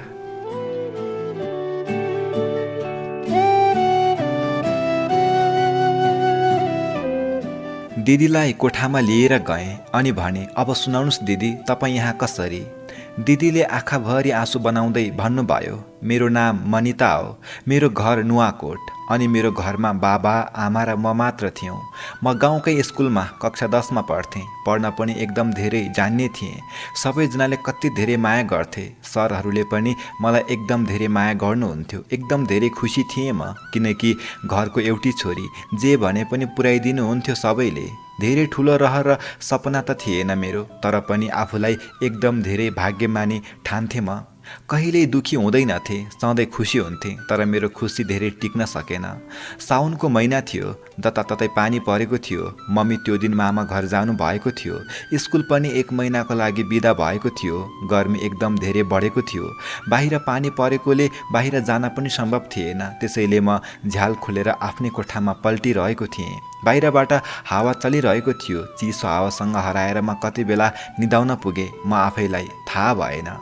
घरमा हुँदा दिउँसै के ढोका लगाउनु भनेर ढोका खुल्लै राखेर सुतेको थिएँ। अघिल्लो दिन वन गएर घाँस दाउरा गरेर आएको थकाइले पनि होला मलाई एकदम मिठो निन्द्रा लागिरहेको थियो। त्यसैले म निदाउन पुगेछु।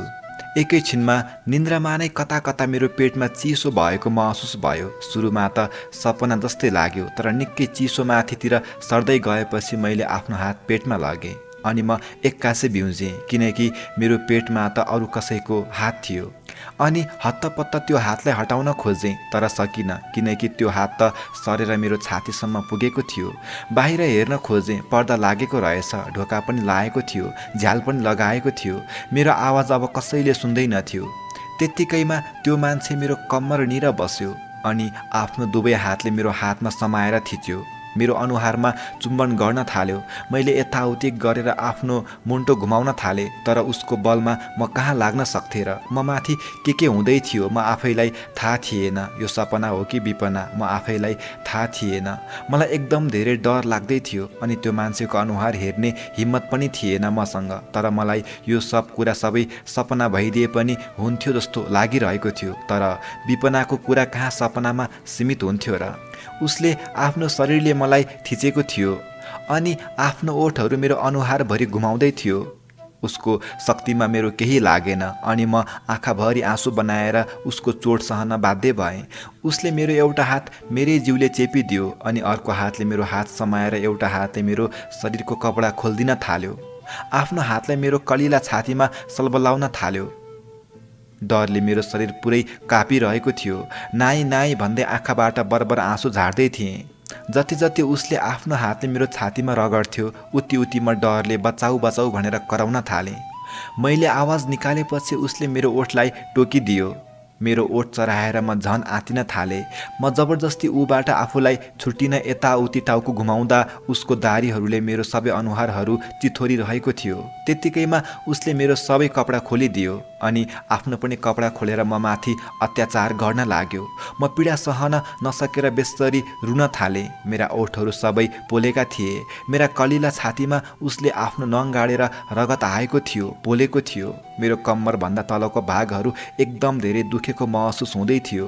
खै किन मलाई म जिउँदो पनि रहन्न होला भन्ने महसुस भएको थियो। मेरा हातहरू अब चल्न पनि छोडिसकेको थियो। जताततै घाउ नै घाउ र चिथोरिएका डोबहरू बसेको महसुस हुँदै थियो। तैपनि मैले आफ्नो आँखा खोलेकी थिइनँ।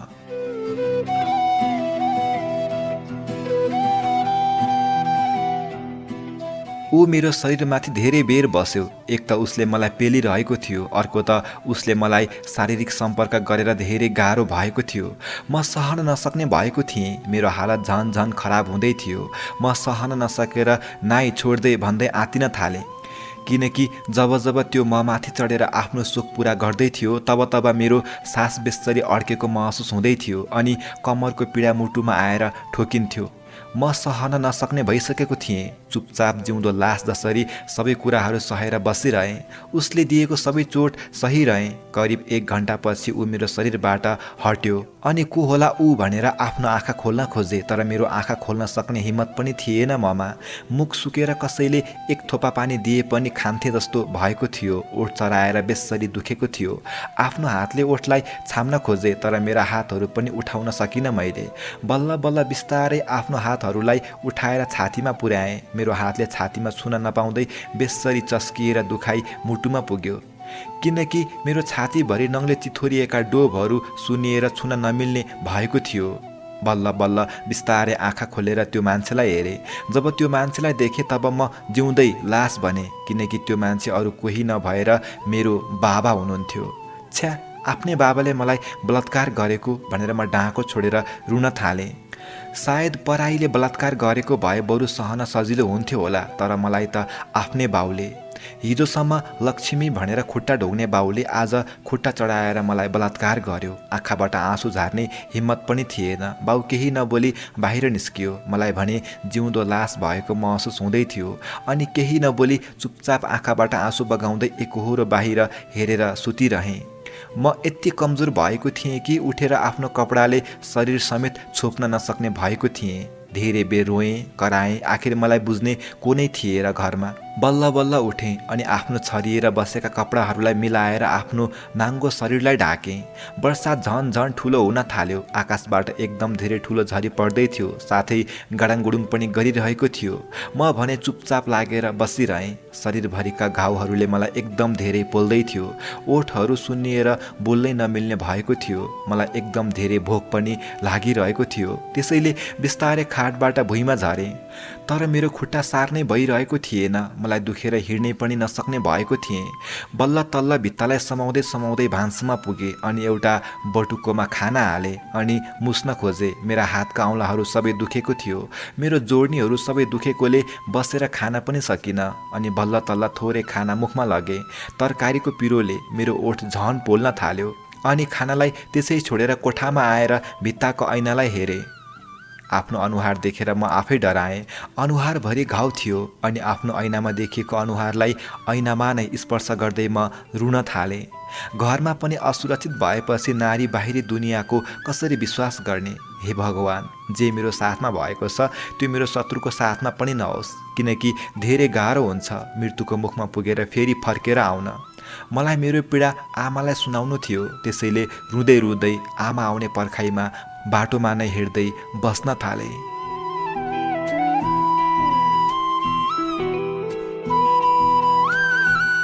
आँखाभरि आँसु बनाएर म आमा आउने पर्खाइमा बसेँ। बस्दा बस्दा रात भयो, तर आमा आउनु भएन अनि निराश भएर बसिरहेँ। बेलुका 8 बजेतिर आमा आउनुभयो अनि आमा आउने बित्तिकै म हतारिएर आमाको काखमा टाँसिएर रुँदै भन्न थालेँ, आमा, मलाई बाबाले जबरजस्ती गर्नुभयो।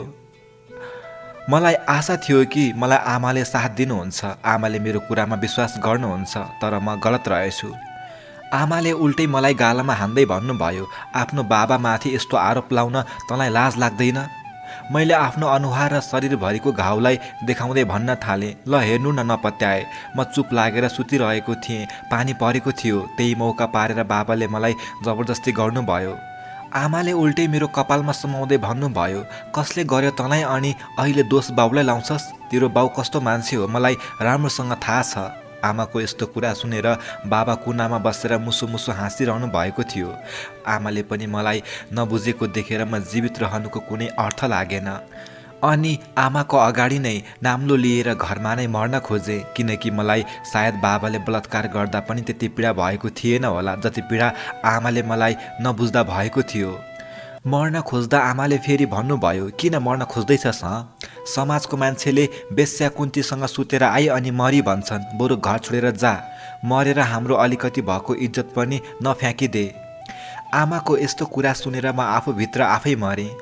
घर बस्न पनि मन लागेन अनि जसोतसो कपडा पोको पारेर म घरबाट निस्किएँ। घरबाट निस्कने बेला आकाशबाट ठुलो पानी परेको थियो।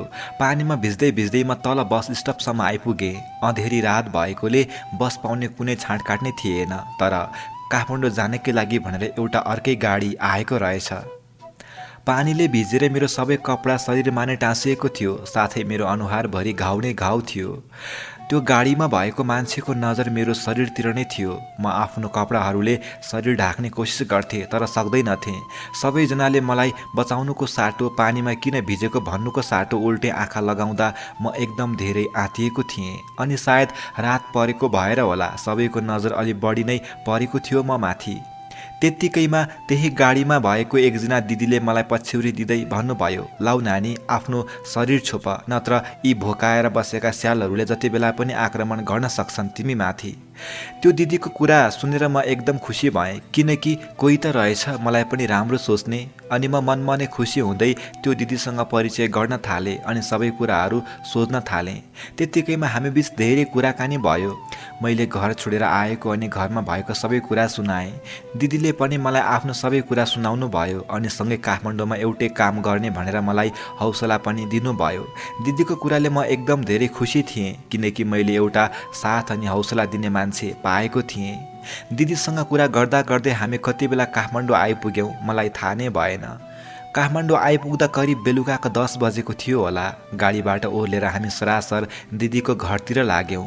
दिदीको घर देखेर म छक्क परेँ, किनकि त्यहाँ केटी नै केटी मात्र थिए।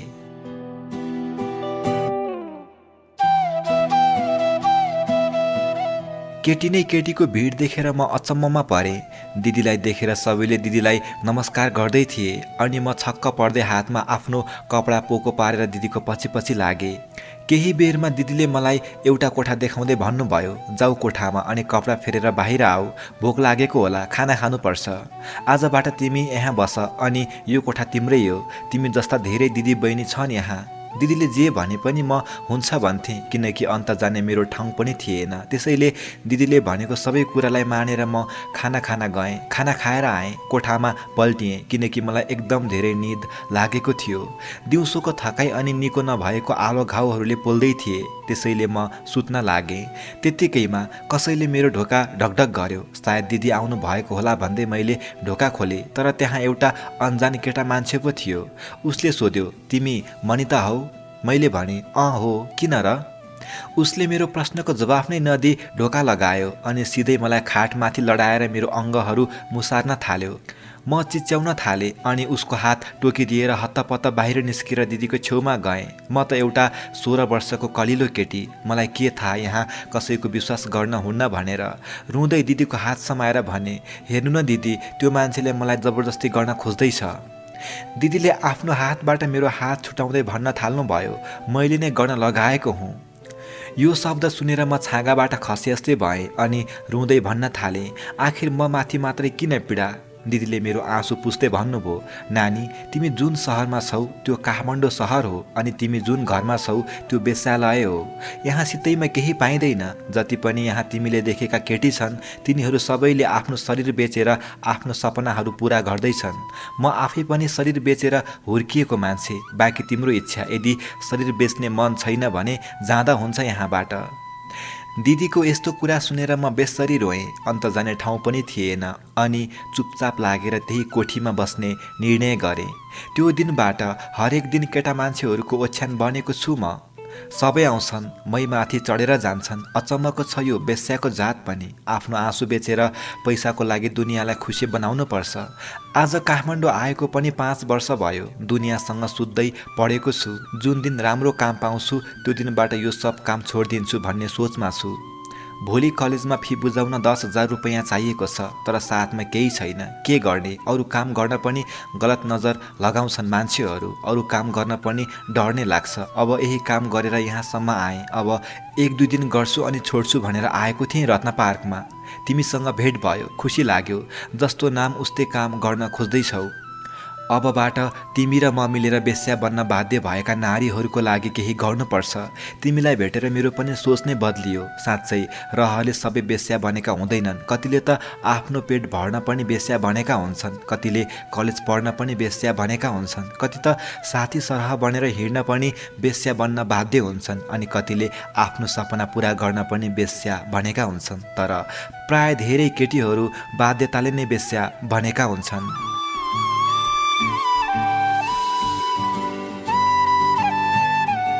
त्यो दिनबाट दिदी र म सँगै मिलेर काम गर्दैछौँ। हामी सधैँ रत्न पार्कमा बेलुका करिब 8 बजेतिर आउँछौँ अनि जाने हो भनेर सोध्छौँ अनि जान्छौँ भन्नेलाई कोठामा ल्याउँछौँ अनि बत्ती निभाएर उसलाई जोसमा ल्याउने कोसिस गर्छौँ अनि उसलाई ब्ल्याकमेल गरेर त्यो मान्छेबाट केही पैसा माग्छौँ अनि त्यो पैसाले हामीले एउटा श्रमलय खोल्दैछौँ। दिदी लगायत दिदीको वेश्यालयबाट पनि धेरै वेश्या बन्न बाध्य भएका नारीहरू आउनु भइसकेको छ। हामी सबै मिलेर यसरी उठाएको पैसाले धागो किनेर कतिजनाले कपडा बुन्छौँ अनि मेसिन पनि किनेर कतिजनाले कपडा पनि सिलाउनुहुन्छ अनि कतिजनाले मुढा पनि बनाउँछौँ। अब बिस्तारै हामी यसरी अरूलाई ब्ल्याकमेल गर्न पनि छोड्छौँ किनकि यो त हामीले गलत काम नै गरेका हौँ, तर हामीलाई श्रमालयका लागि सामान जोड्न अलिक गाह्रो भएर यसरी पैसा उठाएका हौँ किनकि अन्य काम गर्दा कसैले साथ दिँदैन। यहाँ धनीले कम्पनी खोल्न डोनेसन माग्दा पैसा दिन्छन्, मन्दिरकै सिसाको पेटीमा पैसा हाल्छन्, तर गरिब भोको र पीडित मान्छेलाई प्राय कसैले हेर्दैन।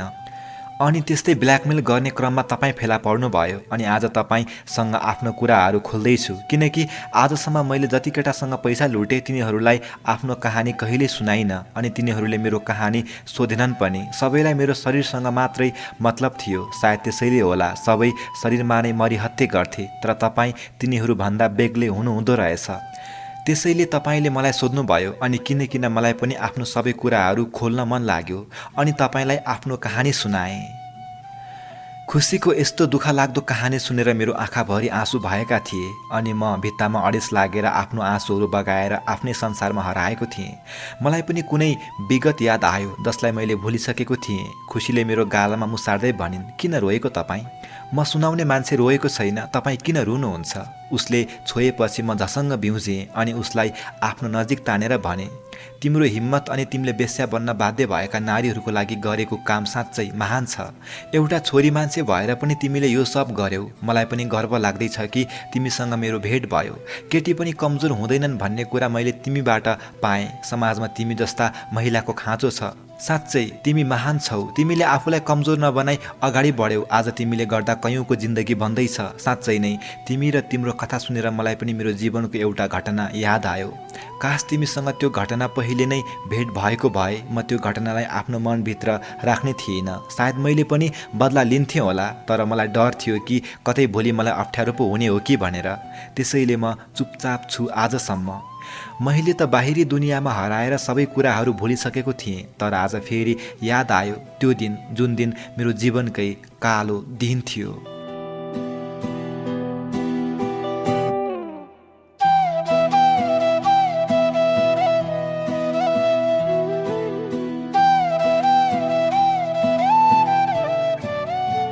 राजाले खुसीलाई आफ्नो बारेमा भन्न थाल्यो। कसले भन्यो केटी मात्र बलात्कार हुन्छन् भनेर? यहाँ कयौँ केटा पनि बलात्कार भएका छन्। सुन्दा अचम्म लाग्ला, तर यहाँ केटाबाट नै बलात्कार भएका छन् जसको भोगी म आफै हुँ। सायद जीवन खुसीसँग नै बितेको थियो मेरो। धेरै खुसी त नभनौँ, तर त्यति दुःख पनि थिएन। स्कुल पढ्ने उमेरमा त्यति दुःख त किन हुन्थ्यो र? सधैँ जसो स्कुलमा वर्षको एकपटक वार्षिक उत्सव हुन्थ्यो अनि म जहिले पनि वार्षिक उत्सवमा गीत गाउँथेँ। सबैजनाले मिठो गीत गाउँछ है भनेर तारिफ गर्दा म आफूमा आफै मक्ख हुन्थेँ। तर अफसोस त्यही गीतले मेरो जिन्दगीमा एउटा नराम्रो घटना घट्यो। गाउँमा एउटा सांस्कृतिक कार्यक्रम थियो जुन कार्यक्रम 5 दिनको थियो। पहिलो दिन स्थानीय कलाकारहरूलाई विशेष जोड भनिएकोले मलाई स्कुलको सबै साथीले गीत गाउनुपर्छ भनेर जबरजस्ती गरे अनि मैले पनि किन मौका गुमाउनु भनेर त्यो कार्यक्रममा गीत गाउने निर्णय गरेँ अनि घरमा आएर धेरै समय गीत गाउने कोसिस गरेँ। अनि भोलिपल्ट लागे म सांस्कृतिक कार्यक्रमतिर। मनमा उल्लास अनि एउटा जोड लिएर म त्यो मान्छेहरूको भिडमा पुगेँ। भित्रभित्र मलाई एकदम धेरै डर लाग्दै थियो किनकि आजसम्म यति धेरै मान्छेको भिडमा कहिल्यै उभिएको थिइनँ म। सायद त्यसैले पनि होला गीत गाउनको लागि नाम टिपाउनु पर्ने रहेछ, तर मैले त कसैलाई पनि चिनेको थिइनँ। त्यतिकैमा कोही मान्छे मेरो नजिक आएर भन्यो, भाइ तिमीले त स्कुलमा गीत गाउँथ्यौ रे होइन? राम्रो गीत गाउँछौ रे भन्ने कुरा मैले सुनेको थिएँ। मैले त्यो मान्छेलाई हेरेँ। उहाँले क्यामेरा बोक्नु भएको थियो अनि म हतारिँदै भने, गीत गाउनको लागि नाम लेखाउनु पर्छ अरे? मलाई त केही थाहा छैन दाइ। त्यो दाइले हातले इसारा गर्दै भन्नुभयो, ऊ त्यो दाइलाई गएर भन। हातको इसारा सिधा हेरेँ जहाँ एउटा बुढो किसिमको हल्का दारी पालेको अनि मोटे मान्छे स्टेजको एउटा कुर्सीमा बसिरहेको थियो अनि म हतारिँदै त्यो मान्छे नजिक गएर भने, अङ्कल नमस्कार। उहाँले भन्नुभयो, के भयो बाबु? मैले आतिदै भने, मलाई पनि एउटा गीत गाउने अवसर दिनु न। उहाँले भन्नुभयो, मेरो नम्बर तिमी लिइराख, आज पालो पाउन अलि मुस्किल छ किनकि आज धेरै मान्छेहरूले आफ्नो नाम टिपाएका छन्। मलाई भोलि बिहानै फोन गर अनि म तिम्रो नाम टिपाइदिन्छु है भन्दै उहाँ लाग्नुभयो आफ्नो घरतिर। म पनि मनमा एउटा सानो आशा लिएर आएँ घरतिर। मलाई एकदम धेरै छटपटी लागेको थियो, कहिले भोलि होला र त्यो स्टेजमा जान पाउँला भएको थियो। रातभरि निद पनि लागेन, मलाई कहिले भोलि होला भएको थियो। मनमा कुरा खेलाउँदा खेलाउँदै कति बेला सुत्न पुगेँ थाहा नै भएन। आखिर मेरो पर्खाइको घडी सकियो। बिहान उज्यालो हुने बित्तिकै त्यो अङ्कल अर्थात् उहाँको नाम रवि थियो। रवि अङ्कललाई फोन गरेँ।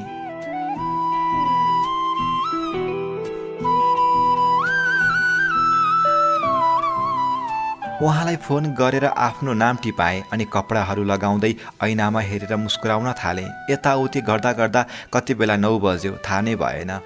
अनि 9 बजे खाना खाएर म लागेँ महोत्सव लागेको ठाउँतिर। मेरो मुटु एकदम धेरै जोडसँग धड्किरहेको थियो किनकि पहिलो पटक मैले यति ठुलो स्टेजमा गीत गाउने अवसर मिलेको थियो। कार्यक्रम हेर्दै म आफूलाई एकदम धेरै उत्साहित महसुस गर्दै थिएँ। त्यतिकैमा रवि अङ्कलले मलाई फोन गरेर भन्नुभयो, तिम्रो पालो आउन लाग्यो, तयार भएर बस है। यो कुराले मेरो मन झसङ्ग भयो अनि हुन्छ भन्दै तयार भएर बसेँ। त्यतिकैमा मेरो नाम आयो। म एकदम धेरै खुसी पनि थिएँ अनि अलिअलि डराएको पनि थिएँ। म स्टेजमा पुगेँ अनि आफ्नो परिचय दिँदै गीत गाउन थालेँ। सुरुमा त अलिअलि डर लागेको थियो, तर गीतको तालमा हराएपछि सबै कुराहरूको डर लाग्न छोड्यो। अन्तिममा मेरो गीत गाउने रहर पनि पुरा भयो। स्थानीय कलाकार मध्येकै उत्कृष्ट कलाकार भनेर मलाई सम्मान पनि गरियो। यो सब कुराको श्रेय रवि अङ्कल हुनुहुन्थ्यो, त्यसैले उहाँलाई धेरै धेरै धन्यवाद व्यक्त गर्दै म घरतिर लागेँ। बिस्तारै रवि अङ्कलसँग मेरो फोनमा पनि कुरा हुन थाल्यो। उहाँले गीतमा अभिनय पनि गर्नुहुँदो रहेछ अनि गीत पनि लेख्नु हुँदो रहेछ। उहाँ मलाई आफ्नै बाबाको भाइ जस्तै लाग्थ्यो। उहाँले मलाई सबै कुराहरू बताउनुहुन्थ्यो। उहाँको घरमा उहाँको श्रीमती अनि 3 छोरा छन् भन्नुभएको थियो। मैले पनि आफ्नो सबै कुराहरू उहाँलाई सुनाउँथेँ। मलाई हौसला दिनुहुन्थ्यो, मलाई सम्झाउनुहुन्थ्यो। सायद सम्झाउनु भएर होला किन उहाँलाई म मेरो सबै कुराहरू बताउने गर्थेँ। सानो सानो कुराहरू पनि सुनाउन मन लाग्थ्यो। उहाँको घर र हाम्रो घर खासै टाढा त छैन रहेछ। सायद म गाउँमा नहिँड्ने भएर होला केही थाहा नै थिएन। उहाँको घर र हाम्रो घर मात्र 4 किलोमिटर टाढा थियो। अब बिस्तारै म उहाँको घरमा आउने जाने गर्न थालेँ। एक दिनको कुरो हो, मेरो मोबाइलमा रवि अङ्कलको फोन आयो। मैले फोन उठाएँ। उहाँले मलाई हतारिँदै भन्नुभयो, राजा, एउटा गीतको लागि अवसर छ, तिमी गाउँछौ त? म एकछिन त चुपचाप बसेँ। मेरो मुटु नै एकछिन चल्न छोडेको महसुस हुन थाल्यो। रवि अङ्कलको कुरा सुनेर म खुसीले पागल भएँ।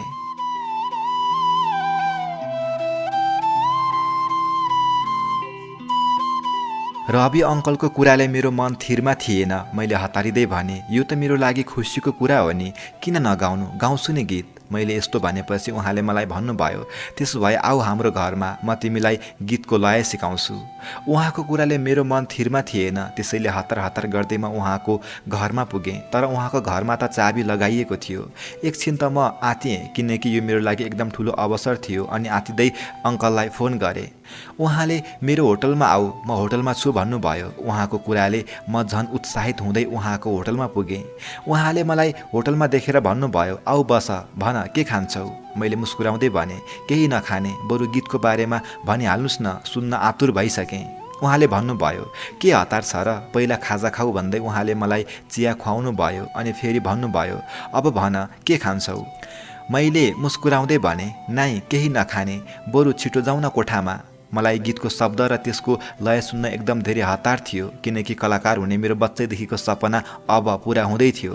सायद तपाईहरू कथा सुन्नेहरू मेरो अगाडि हुनुभएको भए देख्नुहुन्थ्यो मेरो खुसीको त्यो पल। देख्न त सक्नुहुन्न, तर महसुस गर्नुहोस्, यदि तपाईँले चाहेको कुरा तपाईँको नजिक आउँदा कस्तो महसुस हुन्छ। सोच्नुहोस् त एकछिन। हो, तपाईँलाई जस्तो भएको थियो मलाई पनि त्यस्तै महसुस हुँदै थियो।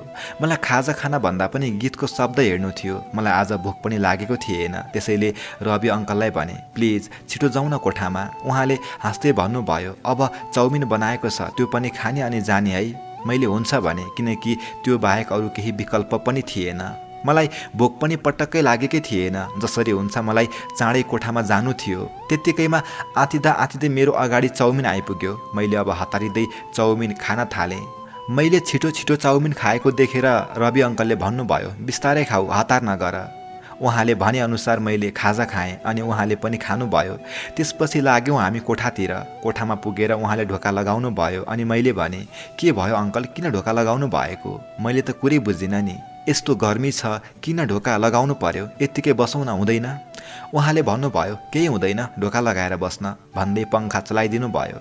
अनि मलाई केही कागज निकालेर भन्नुभयो, यही हो गीत, अब पढ त। मैले उहाँले दिएको पेपरमा गीत पढ्न थालेँ, तर मलाई लय मिलाउन आएकै थिएन। त्यसैले होला मैले गीतको अर्थ र गीतको ताल नै बुझिनँ। अनि अङ्कलतिर हेरेर भने, रवि अङ्कल, गीतको शब्द त एकदम राम्रो छ, तर यसको लय सिकाइदिनु न। उहाँले मेरो हातमा समाउँदै भन्नुभयो, सिकाइहाल्छु नि, किन आतिन्छौ? तिमी एकछिन पख है।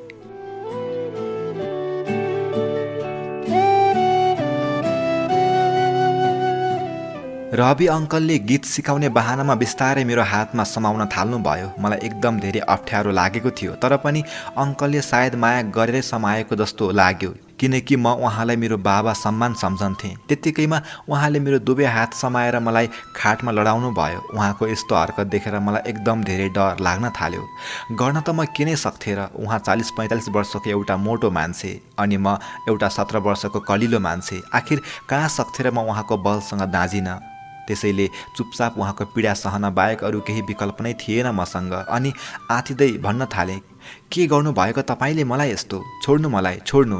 किन यस्तो गर्नुभएको? म पनि तपाईँ जस्तै केटा मान्छे हो, किन यस्तो गर्दै हुनुहुन्छ? उहाँले आफ्नो दारी मेरो गालामा दल्दै भन्नुभयो, कति केटीलाई मात्र गर्नु, तिमी जस्तो कलिलो केटालाई पनि जबरजस्ती गर्नुको मजा अलग छ। उहाँको यस्तो कुरा सुनेर म आतिदिँदै उहाँको मुखमा थुकिदिएँ र भने, लाज लाग्दैन तँलाई यस्तो भन्नलाई र यस्तो गर्नलाई?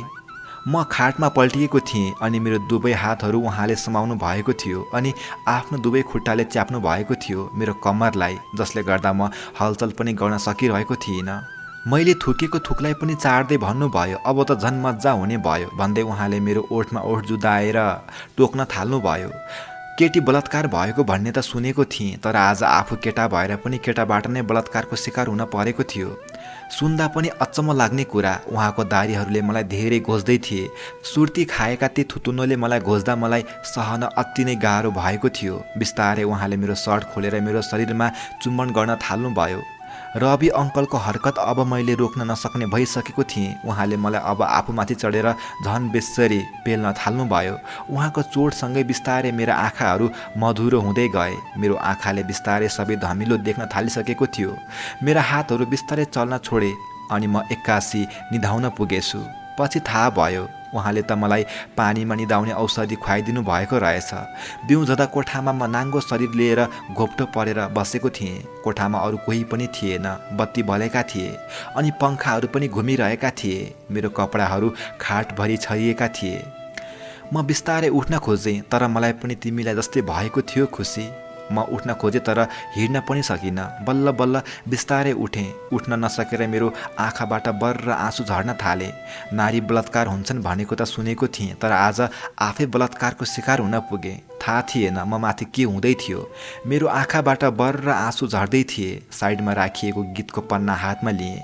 हातमा लिँदा झन् आँसु झर्न थाल्यो। आज मेरो सपनासँगै जिन्दगी पनि टुट्यो भनेर म झन् रुन थालेँ। म माथि किन यस्तो भयो म आफैलाई थाहा थिएन। भन्नको लागि पनि कुनै शब्द पनि थिएन। मनमा अनेक कुरा खेलाउँदै बिस्तारै आफ्नो कपडा लगाएर उठेर बाहिर निस्कन लागेँ, तर बाहिर त अँधेरो रहेछ। अब जसरी पनि रात त कटाउन पर्यो भनेर त्यही खाटमा पल्टिएँ। जसोतसो रात कटाएँ। भोलिपल्ट बिहानै बिस्तारै उठेर म आफ्नो घरतिर लागेँ। आँखाभरि आँसु भएको थियो।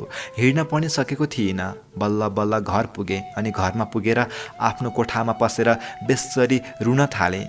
घरको मान्छेले पनि राति कुन केटीलाई भेटेर आयो, अब यो पनि तन्नेरी भयो भनेर कराउन थाले।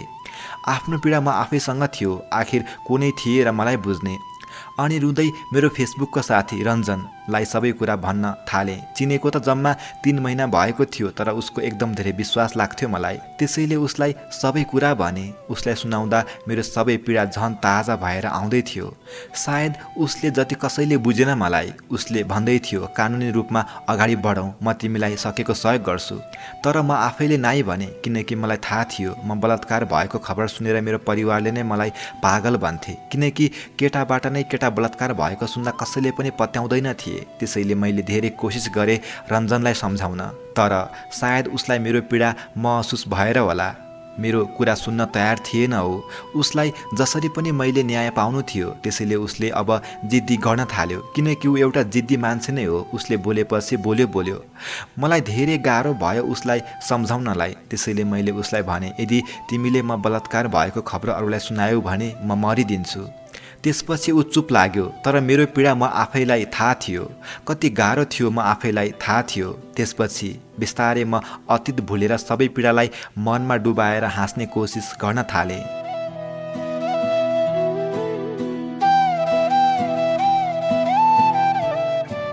मेरो प्रिय साथी, म तेरो प्यारो लेखक साथी रञ्जन परियार। सायद तैँले त मलाई भुलिस् होला, तर मैले तँलाई कहिले भुल्न सक्दिनँ।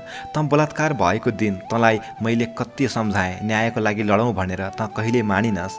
सायद तैँ कमजोर थिइस् या तेरो मजबुरी थियो, मैले बुझ्नै सकिनँ। तैँले सुनाउन पनि चाहेनस्, माफी चाहन्छु। तेरो थोरै सत्य कथा आज एउटा काल्पनिक कथामा जोडिदिएँ। यदि मलाई एउटा साँचो साथी मान्छस् भने मलाई माफ गरिदिए है। सायद तैँले मेरो कथा पढ्छस् या पढ्दैनस् मलाई थाहा छैन, तर जीवनको कुनै मोडमा तेरो हातमा यो कथा पर्यो भने विगत सम्झेर नरुनु है। थाहा छ त मबाट धेरै टाढा छस् अनि पीडा भुलेर पनि हाँस्न सिकिसकिस्। कहिलेकाहीँ याद आयो भने मेरो एउटा फोटोमा लाइक गरिदिनु, म खुसी हुन्छु। हल्ला सुनेको, तेरो त बिहे पनि भइसक्यो रे, परिवारसँग खुसी साथ रहनु, तँलाई जीवनमा कहिले दुखी महसुस नहोस्। कसम यार, तेरो एकदम याद आउँछ। आज धेरै साथी थपिएका छन्, तर तँ जस्तो कोही भएन। तँ एउटा थिइस् जसले म रुँदा रुनुहुन्न है, तँ रोइस् भने म पनि रुन्छु भन्थिस्। आज सबै कुरामा तेरो अभाव भइरहेको छ। सायद अब भेट पनि होला नहोला, तर यति भन्छु, सधैँ खुसी बनेस्। I am sorry for copy your real story and miss you more.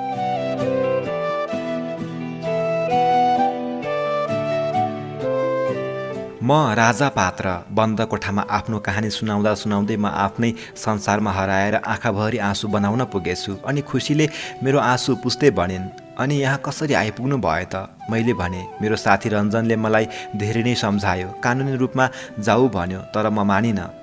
तर मलाई पछि थाहा भयो कि ऊ मेरै सहरमा पढ्न आउँदै रहेछ। एसई पछि निकै खुसी थियो ऊ मसँग भेट्न पाउँदा।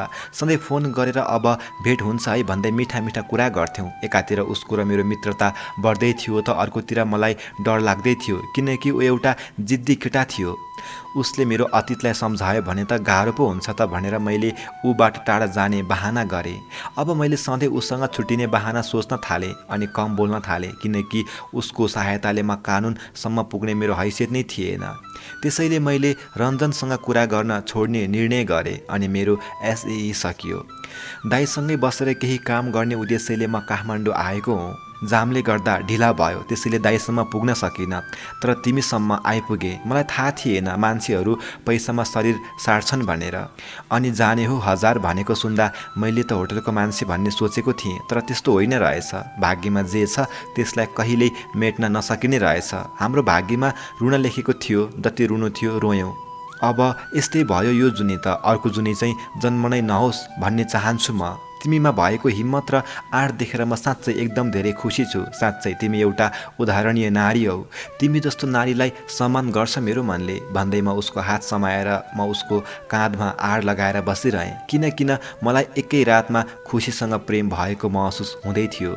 दुनियाँसँग सजिलै लड्न सक्ने मान्छेसँग मैले बिहे गर्न पाए मेरो जीवन कति खुसी हुन्थ्यो होला भन्दै म आफ्नै सोचमा हराउन पुगेँ। तर भन्ने हिम्मत थिएन, किनकि एकै रातमा माया बस्यो भन्दा उनलाई विश्वास हुँदैन थियो। तर सत्य यही थियो कि उनीसँग मेरो प्रेम भएको थियो। उज्यालो भएपछि उनी अलग बाटो, म अलग बाटो हुने पक्का थियो।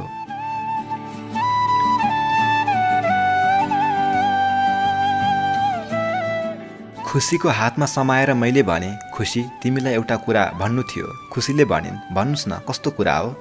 मलाई हिम्मत थिएन खुसीलाई मनको कुरा भन्ने, तर पनि उनलाई गुमाउने डरले उनको हातमा बेसरी समाउँदै भन्न थाले, म तिमीलाई माया गर्न थाले खुसी, अनि तिमीसँगै जीवन बिताउन चाहन्छु। खुसीले मेरो हातबाट आफ्नो हात हटाउँदै भन्न थालिन्, एक दिनमा नै प्रेम हुन्छ र? मैले भने, खै त्यो त मलाई पनि थाहा छैन, तर किन तिमीलाई गुमाउँछु कि भन्ने डर एकदम धेरै छ मनमा। सायद यही हो माया। खुसीले मलाई सम्झाउँदै भनिन्, हेर्नुहोस् तपाईँ र म कहिले एक हुन सक्दैनौँ, प्लिज बुझ्नुहोस्। मैले भने, किन एक हुन सक्दैनौँ हामी? भन न, किन एक हुन सक्दैनौँ? आखिर किन? खुसीले आँसु झार्दै भनिन्, तपाईँलाई भेटेपछि मलाई यस्तो लाग्न थाल्यो कि तपाईँ मेरै लागि बनेको हो, तर अफसोस हामी एकअर्काको हुन सक्दैनौँ, किनकि म एउटा बलात्कार भएकी केटी। बलात्कार भएको केटीलाई यो समाजले कहिले पनि राम्रो नजरले हेर्दैनन्, कसैले पनि राम्रो नजरले देख्दैनन्। एउटा रहरले 10-12 जनासँग प्रेमको नाटक गरेर सुत्ने केटीलाई सजिलै स्वीकार गर्न सक्ने समाजले मजबुरीमा कसैबाट बलात्कार भएकी केटीलाई कसैले स्वीकार गर्न सक्दैन। म माथि कहिले नमिटिने दाग लागेको छ, त्यसैले मलाई माफ गरिदिनुहोस्, म तपाईँको लायक छैन। यो समाजले म माथि लागेको दागलाई तपाईँको पहिचानमाथि पनि लगाउँछन्। म चाहन्न कि अब तपाईँको पनि मेरो कारण बदनाम होस्। म त एक पटक बदनाम भइसकेको मान्छे हुँ। बिन्ती छ, अब मसँग नाता जोडेर तपाईँ पनि बदनाम हुन नखोज्नुहोस्। तपाईँको र तपाईँको बाबाआमाको समाजमा कति धेरै इज्जत होला। म चाहन्न कि मेरो दागले तपाईँहरूको इज्जत माटोमा मिलोस्। सबैको अगाडि शिर ठाडो बनाएर हिँड्ने तपाईँको बाबालाई समाजको मान्छेले एउटा बलात्कार भएकी बुहारीको ससुरा भन्दा कस्तो होला, सोच्नुहोस् त। मैले खुसीको आँखाबाट झर्दै गरेको आँसुलाई आफ्नो हातले पुस्दै भने, साँचो माया त्यो हो जहाँ दाग र कपडा दुवै सम्हाल्न सक्नुपर्छ। म पनि त एउटा बलात्कार भएको पुरुष हुँ। यदि मेरो बलात्कार नै नभएको भए पनि म तिमीलाई स्वीकार गर्ने थिएँ, समाज र परिवारको कुरा होइन। तिमीसँग जीवन मैले बिताउने हो, समाजको मान्छेहरूको त काम नै कुरा काट्ने हो। तिमी मलाई साथ देऊ, बाँकी जीवन खुसी खुसी कटाउँला। मलाई तिमी चाहिएको हो, समाज र समाजको मान्छेहरू होइन। अनि अर्को कुरा, के एउटा बलात्कार भएकी महिलालाई अपनाउनु आफ्नो इज्जत घटाउनु हो र? यदि इज्जत घट्छ भने पनि घट्न देऊ, मलाई केही सरोकार छैन। बिन्ती छ, मलाई आफ्नो बनाऊ खुसी। आजबाट म पनि तिम्रो श्रमालय र तिम्रो जीवनको एउटा श्रमिक बन्न चाहन्छु। समाजको चिन्ता नगर, किनकि जबसम्म हामी जिउँदो छौँ तबसम्म कुरा काट्नेहरूको कमी हुँदैन। सबै कुराबाट मुक्त हुन त मर्नै पर्छ। मलाई तिमी चाहिएको हो। तिमी माथिको दागले केही फरक पार्दैन मलाई, किनकि जुनमा पनि दाग छ, तर पनि जुनको साथमा लाखौँ ताराहरू छन्। तिमी पनि जुन जस्तै हौ। बुझ्नेहरूले देउता सम्झेर पुज्छन्, नबुझ्नेहरूले दाग देख्छन्, थुक्छन्। त्यो सबै आफ्नो आफ्नो सोचमा भर पर्ने कुरा हो। मेरो कुरा सुनेर खुसी सुकसुक गर्दै मेरो छातीमा टाँसिँदै भनिन्, पछि मलाई एक्लै त पार्नुहुन्न नि। मैले मुस्कुराउँदै भनिदिएँ, यो जीवन अब तिम्रै नाममा दर्ता भइसक्यो। त्यसपछि हामी एकअर्काको साथमा बाँधिएर सुत्यौँ। उज्यालो भयो। दाइलाई फोन गरेर सबै कुरा बताएँ, अनि घरमा पनि सबै कुरा बताएँ, अनि लागे खुसीसँगै खुसीको श्रमालयतिर। बाबाआमाको मन न हो, पग्लिहाल्छ नि। अब केही समय श्रमालयमा काम गरेर खुसीलाई आफ्नै घरमा लैजान्छु, अनि समाजमा देखाउँछु कि बलात्कार भएका महिलालाई बुझ्न जरुरी छ, हेला होइन।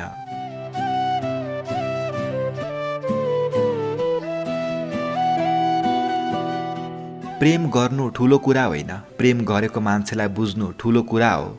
दाग र खोट त हर कोहीमा हुन्छ, तर सबैले अरूको मात्र देख्छन्। यदि तपाईँ साँच्चै कसैलाई माया गर्नुहुन्छ भने ऊ माथिको सबै दागहरूलाई स्वीकार गर्नुहोस्, किनकि माया आखिर माया नै हो। एउटा बलात्कार भएको महिलालाई स्वीकार गर्नु कुनै गलत काम होइन। हामी समाजको डरमा आफ्नो मायालाई त्याग्न छोडौँ, किनकि समाज र समाजको नियम हामी आफैले नै बनाएको हो र यसलाई हामी आफैले परिवर्तन गराउनुपर्छ। मायामा मात्रै मन हेर्नुहोस्, जात धर्म खोट त दुनियाँले देखाइहाल्छ नि। यदि कसैलाई माया गर्नुहुन्छ भने सधैँभरिको लागि साथ दिनुहोस्, उसको अतीतलाई बुझेर साथ दिने गर्नुहोस्। उसको कमजोरी सुनेर उसलाई छोड्ने होइन, उसलाई हौसला दिनुहोस्। तपाईँ पक्का पनि एउटा राम्रो प्रेमी वा प्रेमिका बन्न सक्नुहुनेछ।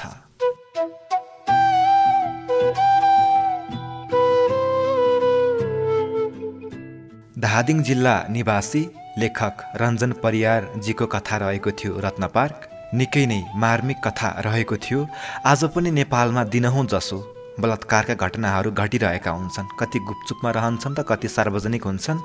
सार्वजनिक भएका घटना हरू हामीले थाहा पाउँछौँ, सुन्छौँ, हेर्छौँ रेडियो, टिभी, अनलाइन मार्फत। तर कतिपय घटनाहरू गाउँठाउँमा नै गुपचुप राखिन्छ, इज्जत जान्छ, बदनामी हुन्छ भन्ने डरले।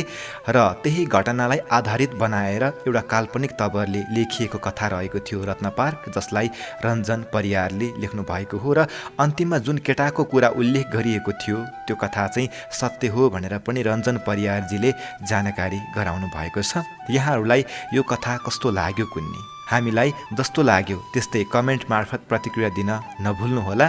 कथा लेख्नुभयो, अत्यन्तै मार्मिक कथा, एउटा समाजमा लुकेको सत्य कथा लेख्नुहुने रञ्जन परियारलाई विशेष धन्यवाद, आभार व्यक्त गर्दै यतिन्जेलसम्म कथा सुनेर बस्नुभयो तपाईँ सम्पूर्णमा पनि धन्यवाद, आभार व्यक्त गर्दछु। यदि तपाईँले यस च्यानललाई सब्सक्राइब गर्नुभएको छैन भने सब्सक्राइब गरिदिनु होला। आगामी बसाइमा यस्तै फरक खालका मिठा मार्मिक उपन्यास कथा लिएर आउने बाचा गर्दै आजको श्रृङ्खलाबाट प्रदीप सेन्चुरी बिदा भएँ। नमस्कार, शुभ समय।